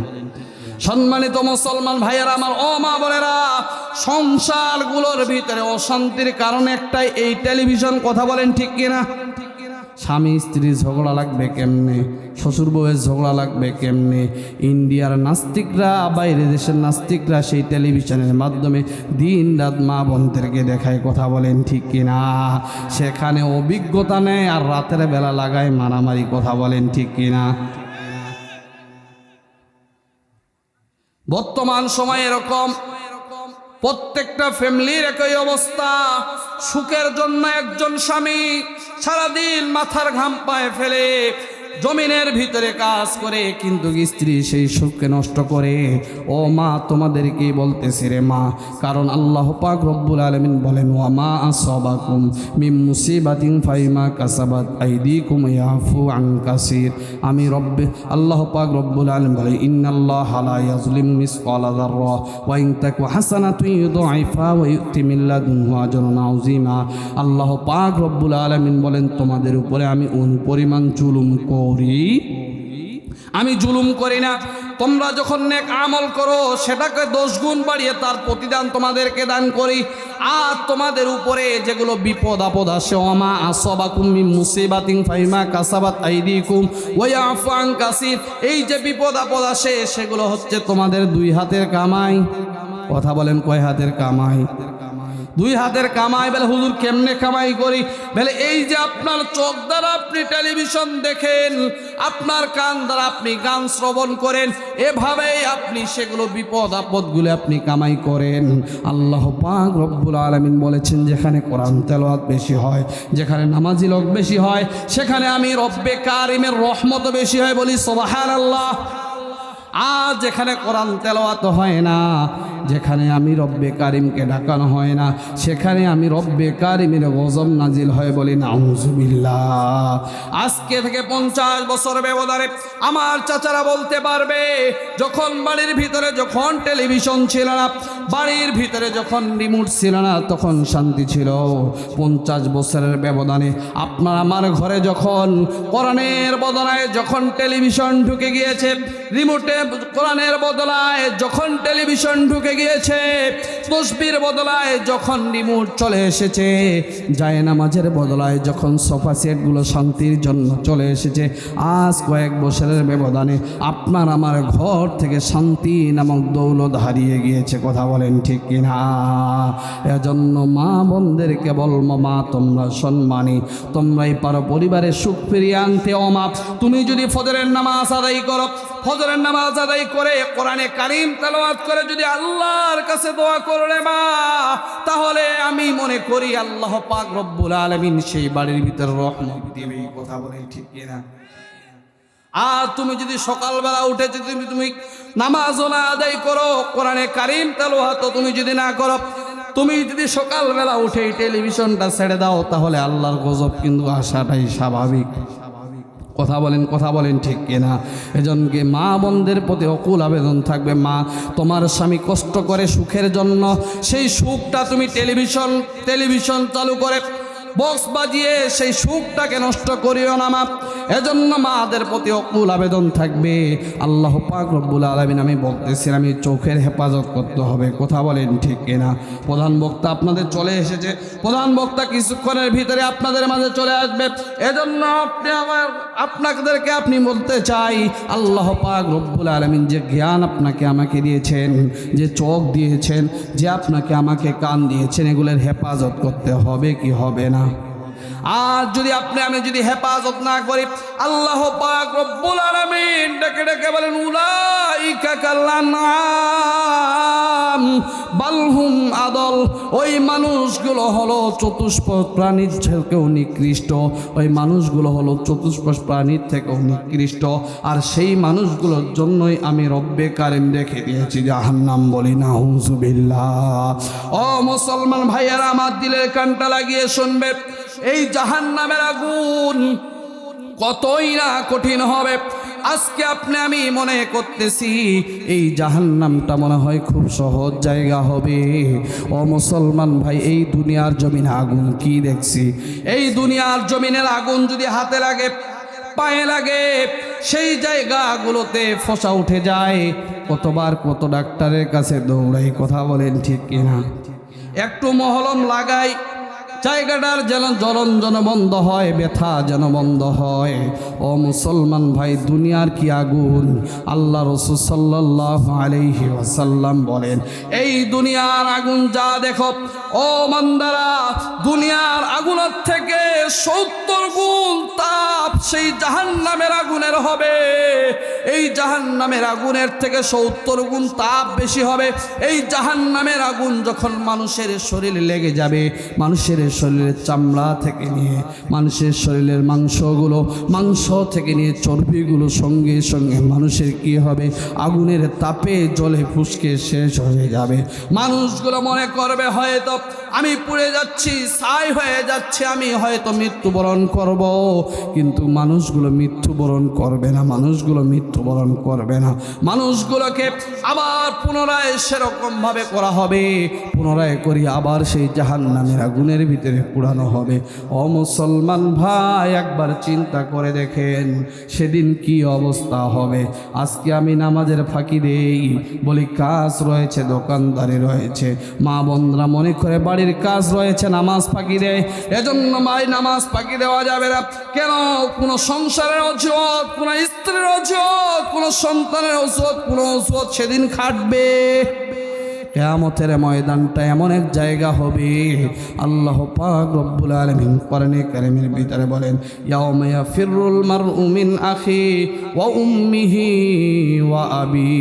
কিয়ামতের ময়দানে মানুষগুলো এদিক থেকে সেদিক ছুটাছুটি করবে, এদিক থেকে সেদিক ছুটাছুটি করবে। কিয়ামতের এক প্রান্ত থেকে আরেক প্রান্ত পর্যন্ত মানুষগুলো একবার সন্তানের কাছে যাবে, একবার স্ত্রীর কাছে যাবে। সন্তানের কাছে গিয়ে বলবে, ও সন্তান, দুনিয়ার জমিনে তোর জন্য কত কিছুই করলাম রে সন্তান, তোর জন্য হালাল দেখলাম না, হারাম দেখলাম না, তোর জন্য কত টাকা উপার্জন করলাম, তোর লেখাপড়ার পিছনে কত টাকা ব্যয় করলাম রে সন্তান। আজকে আমার একটা নেকির প্রয়োজন রে সন্তান, আমাকে একটা নেকি দে। সন্তান বলবে, দুনিয়ার জমিনে আমার বাবা বলে আমার কেউ ছিল না। এবার সেই স্বামী এবার চলে যাবে স্ত্রীর কাছে, স্ত্রীকে গিয়ে বলবে, ও স্ত্রী, তোমার কথা শুনে দুনিয়ার জমিনে কত কিছুই না করলাম, তোমার গহনা বানাতে গিয়ে আমি হালাল দেখলাম না, হারাম দেখলাম না, তোমার সুখের জন্য হালাল হারাম না দেখে আমি টাকা পয়সা উপার্জন করলাম গো স্ত্রী। আজকে একটা নেক আমলের জন্য ঠেকে গিয়েছি রে স্ত্রী, আজকে একটা নেক আমল আমাকে দে। স্ত্রী বলবে, দুনিয়ার জমিনে আমার কোনো স্বামী ছিল না। এবার সন্তান চলে যাবে মায়ের কাছে গিয়ে বলবে, মা, ও মা, দুনিয়ার জমিনে কত আদর করেছো, কত স্নেহ করেছো মা।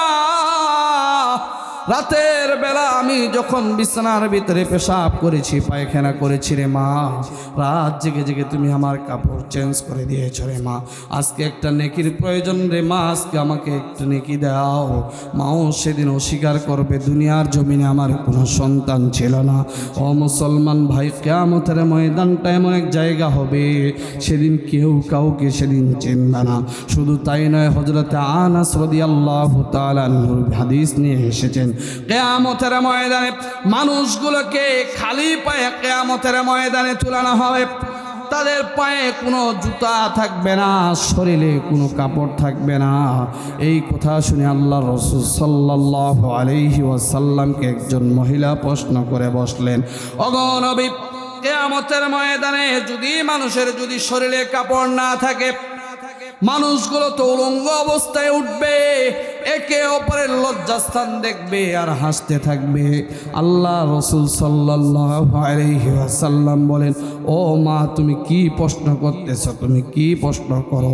কিয়ামতের ময়দানটাও তো সহজ জায়গা নয়, কিয়ামতের জায়গাটাও তো সহজ জায়গা হবে না রে মা। কিয়ামতের ময়দানটা এমন এক জায়গা হবে, যেই জায়গায় নিজে একটা নেক আমলের জন্য ব্যস্ত থাকবে, একে যে অপরের দিকে তাকাবে এই সময়টুকু পাবে না। শুধু তাই নয়, মানুষগুলো তো উলঙ্গ অবস্থায় কিয়ামতের ময়দানে উঠানো হবে। মানুষের 3.5 হাত মাথার উপরে সূর্যটা চলে আসবে। সূর্যটা যখন 3.5 হাত মাথার উপরে চলে আসবে, 3.5 হাত উপর থেকে যখন সেই সূর্যটা যখন তাপ দিবে, মানুষের মাথার মগজগুলো ভাতের মাড়ের নে টকবক টকবক করে ফুটতে থাকবে। মানুষের মাথার মগজগুলো টাস টাস টাস টাস করে সেদিন ফেটে যাবে। মানুষগুলো এক পেয়ালা পানির জন্য চিৎকার করবে, আমাকে এক পেয়ালা পানি দাও, আমাকে এক পেয়ালা পানি দাও। কে কোথায় আছো? আমাকে এক পেয়ালা পানি দাও, আমি অনেক তৃষ্ণার্ত।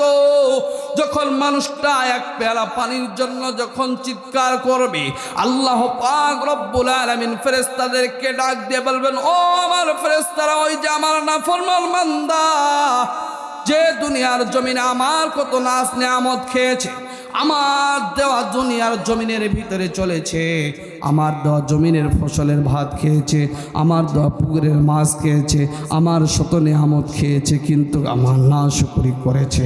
আজকে আমার বান্দা এক পেয়ালা পানির জন্য চিৎকার করে, যা যা সেই নাফরমানের জন্য আজকে পানি নিয়ে যা। কোন পানি নিয়ে যাবি, কোন পানি নিয়ে যাবি? সেই রক্ত পুষওয়ালা পানিগুলো নিয়ে যাবি, টক বাকে গরমওয়ালা পানিগুলো নিয়ে যাবি। ফেরেশতারা সেই বান্দার জন্য, নাফরমান বান্দার জন্য এক পেলা পানি নিয়ে যাবে।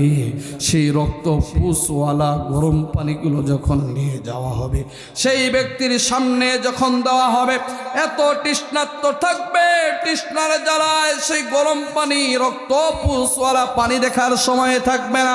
সঙ্গে সঙ্গে সেই বান্দা সেই পানিগুলো যখন গ্রহণ করে নিবে, খেয়ে ফেলবে, মানুষের পেট থেকে, মুখ থেকে নিয়ে, পেট থেকে নিয়ে নাড়ি পর্যন্ত যত নাড়ি ভুড়িগুলো রয়েছে সব বায়ু দিয়ে বাইর হয়েছে।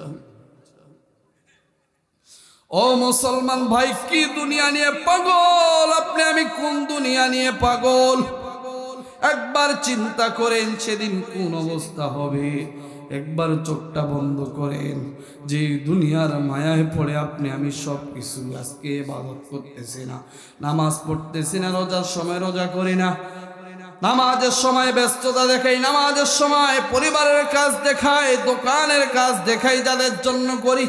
একবার ভাবে দেখেন, আজকে যদি মৃত্যুবরণ করেন, আপনার আমার যদি আজকে যদি মৃত্যু হয়ে যায়, একবার চোখটা বন্ধ করে চিন্তা করেন, আজকে যখন আপনার আমার মৃত্যু হয়ে যাবে, মোশাররফের রান চলে আসবে, সাকিব আল হুসাইনি আর দুনিয়াতে নাই, আব্দুর রহমান, আব্দুর রহিম আর দুনিয়াতে নাই।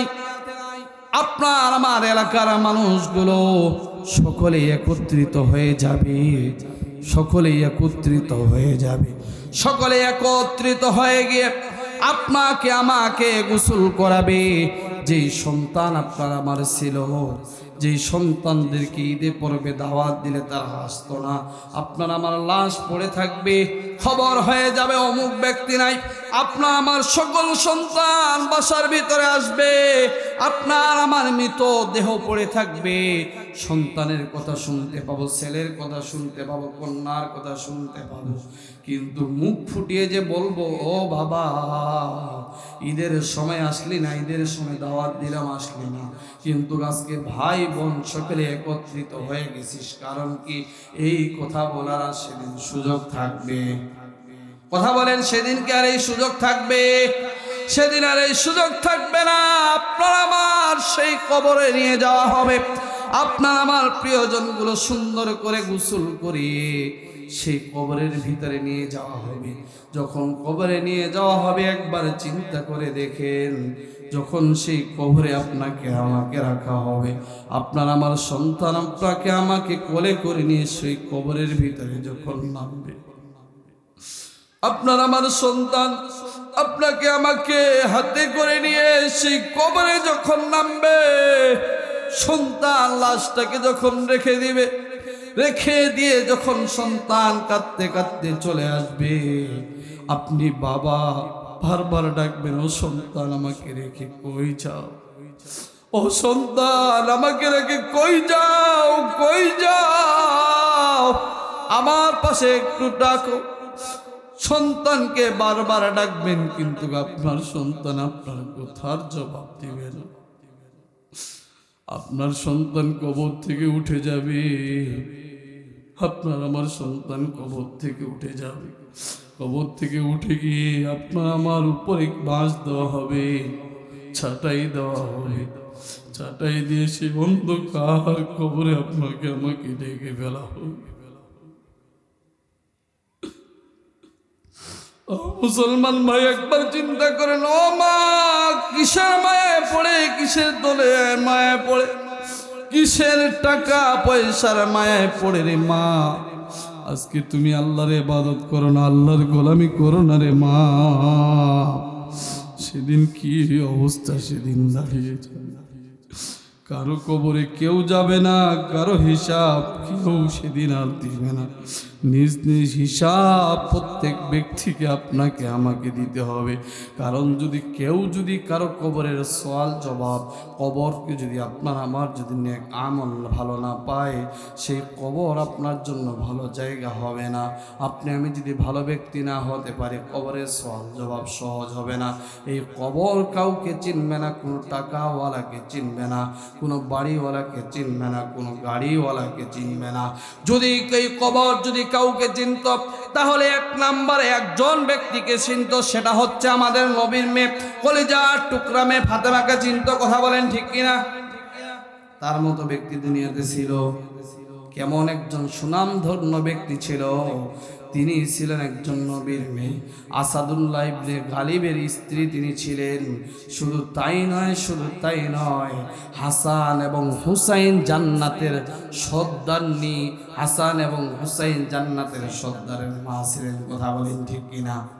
শুধু তাই নয়, ফাতেমা রাদিয়াল্লাহু তাআলা আনহা তিনি এমন একজন মহিলা ছিলেন, তিনিও নিজেও জান্নাতের সন্তাননি। কথা বলেন ঠিক কিনা? যখন ফাতেমা রাদিয়াল্লাহু তাআলা আনহা যখন দুনিয়া থেকে বিদায় নেবেন, দুনিয়া থেকে যখন বিদায় নিয়ে চলে যাবেন, বিদায় মুহূর্তে স্বামীকে বললেন, ও স্বামী, না জানি আমার কখন মৃত্যু হয়ে যায়, আমার যখন মৃত্যু হয়ে যাবে আপনাকে বেশি কাউকে বলার দরকার নাই। 2-4 জন মানুষকে লইয়া আমার দিনে হোক আর রাতে হোক, যখন আমার মৃত্যু হবে, 2-1 জন মানুষ সঙ্গে লইয়া আপনি আমার জানাজার দাফন কার্য আপনি সম্পূর্ণ করে ফেলবেন। ফাতেমা রাদিয়াল্লাহু তাআলা আনহা যখন ইন্তেকাল করলেন, ইন্তেকাল হয়ে গেল, নবী করিম সাল্লাল্লাহু আলাইহি ওয়াসাল্লাম স্বপ্নে যোগে হযরত ওসমান গনি রাদিয়াল্লাহু তাআলা আনহুকে দেখালেন যে আমার কলিজার টুকরা সন্তান দুনিয়া থেকে বিদায় নিয়ে চলে গিয়েছে। যাও আমার কলিজার টুকরা সন্তানকে তুমি কি করো, দাফন কার্য করার জন্য, কবর খনন করার জন্য তুমি চলে যাও। হযরত ওসমান গনি রাদিয়াল্লাহু তাআলা আনহু সেই রাতের ভাগেই তিনি হযরত আলী রাদিয়াল্লাহু তাআলা আনহু দরজার ভিতরে চলে গেলেন। দরজার ভিতরে গিয়ে লক করলেন, সালাম দিলেন, আসসালামু আলাইকুম ওয়া রাহমাতুল্লাহ। হযরত আলী রাদিয়াল্লাহু তাআলা আনহু সঙ্গে সঙ্গে দরজা খুলে দিলেন। দরজা খুলে দিলেন। এবার আলী রাদিয়াল্লাহু তাআলা আনহু প্রশ্ন করলেন, ভাই কি খবর এত রাতে আমার বাসায়?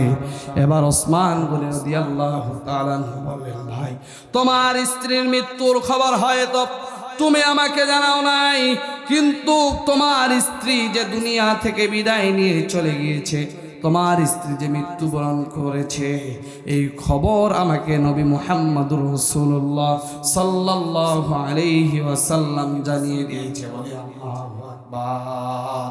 এবার হযরতে লিল্লাহে তাকবীর, লিল্লাহে তাকবীর, প্রধান বক্তার আগমন, প্রধান বক্তার আগমন। বাজনাহাট মাহানপাড়াবাসীর পক্ষ থেকে লিল্লাহে তাকবীর, লিল্লাহে তাকবীর। বাজনাহাট মহাজনপাড়াবাড়ির পক্ষ থেকে, মাহানপাড়াবাসীর পক্ষ থেকে বলেন না, আপনারা বলেন, সম্বোধনা জানান। একজন প্রধান বক্তা আসছে আপনাদের মাঝে, যিনার জন্য দীর্ঘক্ষণ সময় ধরে আপনারা অপেক্ষা করতেছেন। সেই ঢাকা থেকে আপনাদের মাঝে চলে এসেছে আজকের প্রধান মেহমান। ইনশাআল্লাহ অত্যন্ত চমৎকার আলোচনা করেন, যার প্রশংসা করা যায় না। আমি তিনার আলোচনা স্টেজে বসে অনেক জায়গায় শোনার সুযোগ হয়েছে। অত্যন্ত চমৎকার আলোচনা করেন, কিন্তু উপস্থিতি দেখে আলোচনা কি হবে আল্লাহই ভালো জানেন। যিনার সামনে হাজার হাজার মানুষ বসে আলোচনা শুনে, চিনার সামনে আজকে কয়েকশো মানুষ, হয়তো হাতে কানে 1-150 মানুষ হবে। কথা বলেন ঠিক কিনা? আল্লাহ তাআলা প্রিয় ভাইয়ের কণ্ঠ থেকে সুন্দর আলোচনা আপনাদেরকে উপহার দেওয়ার তৌফিক দান করে বলে আল্লাহুম্মা আমিন। আমি বলতেছিলাম, এই কবর কাউকে চিনবে?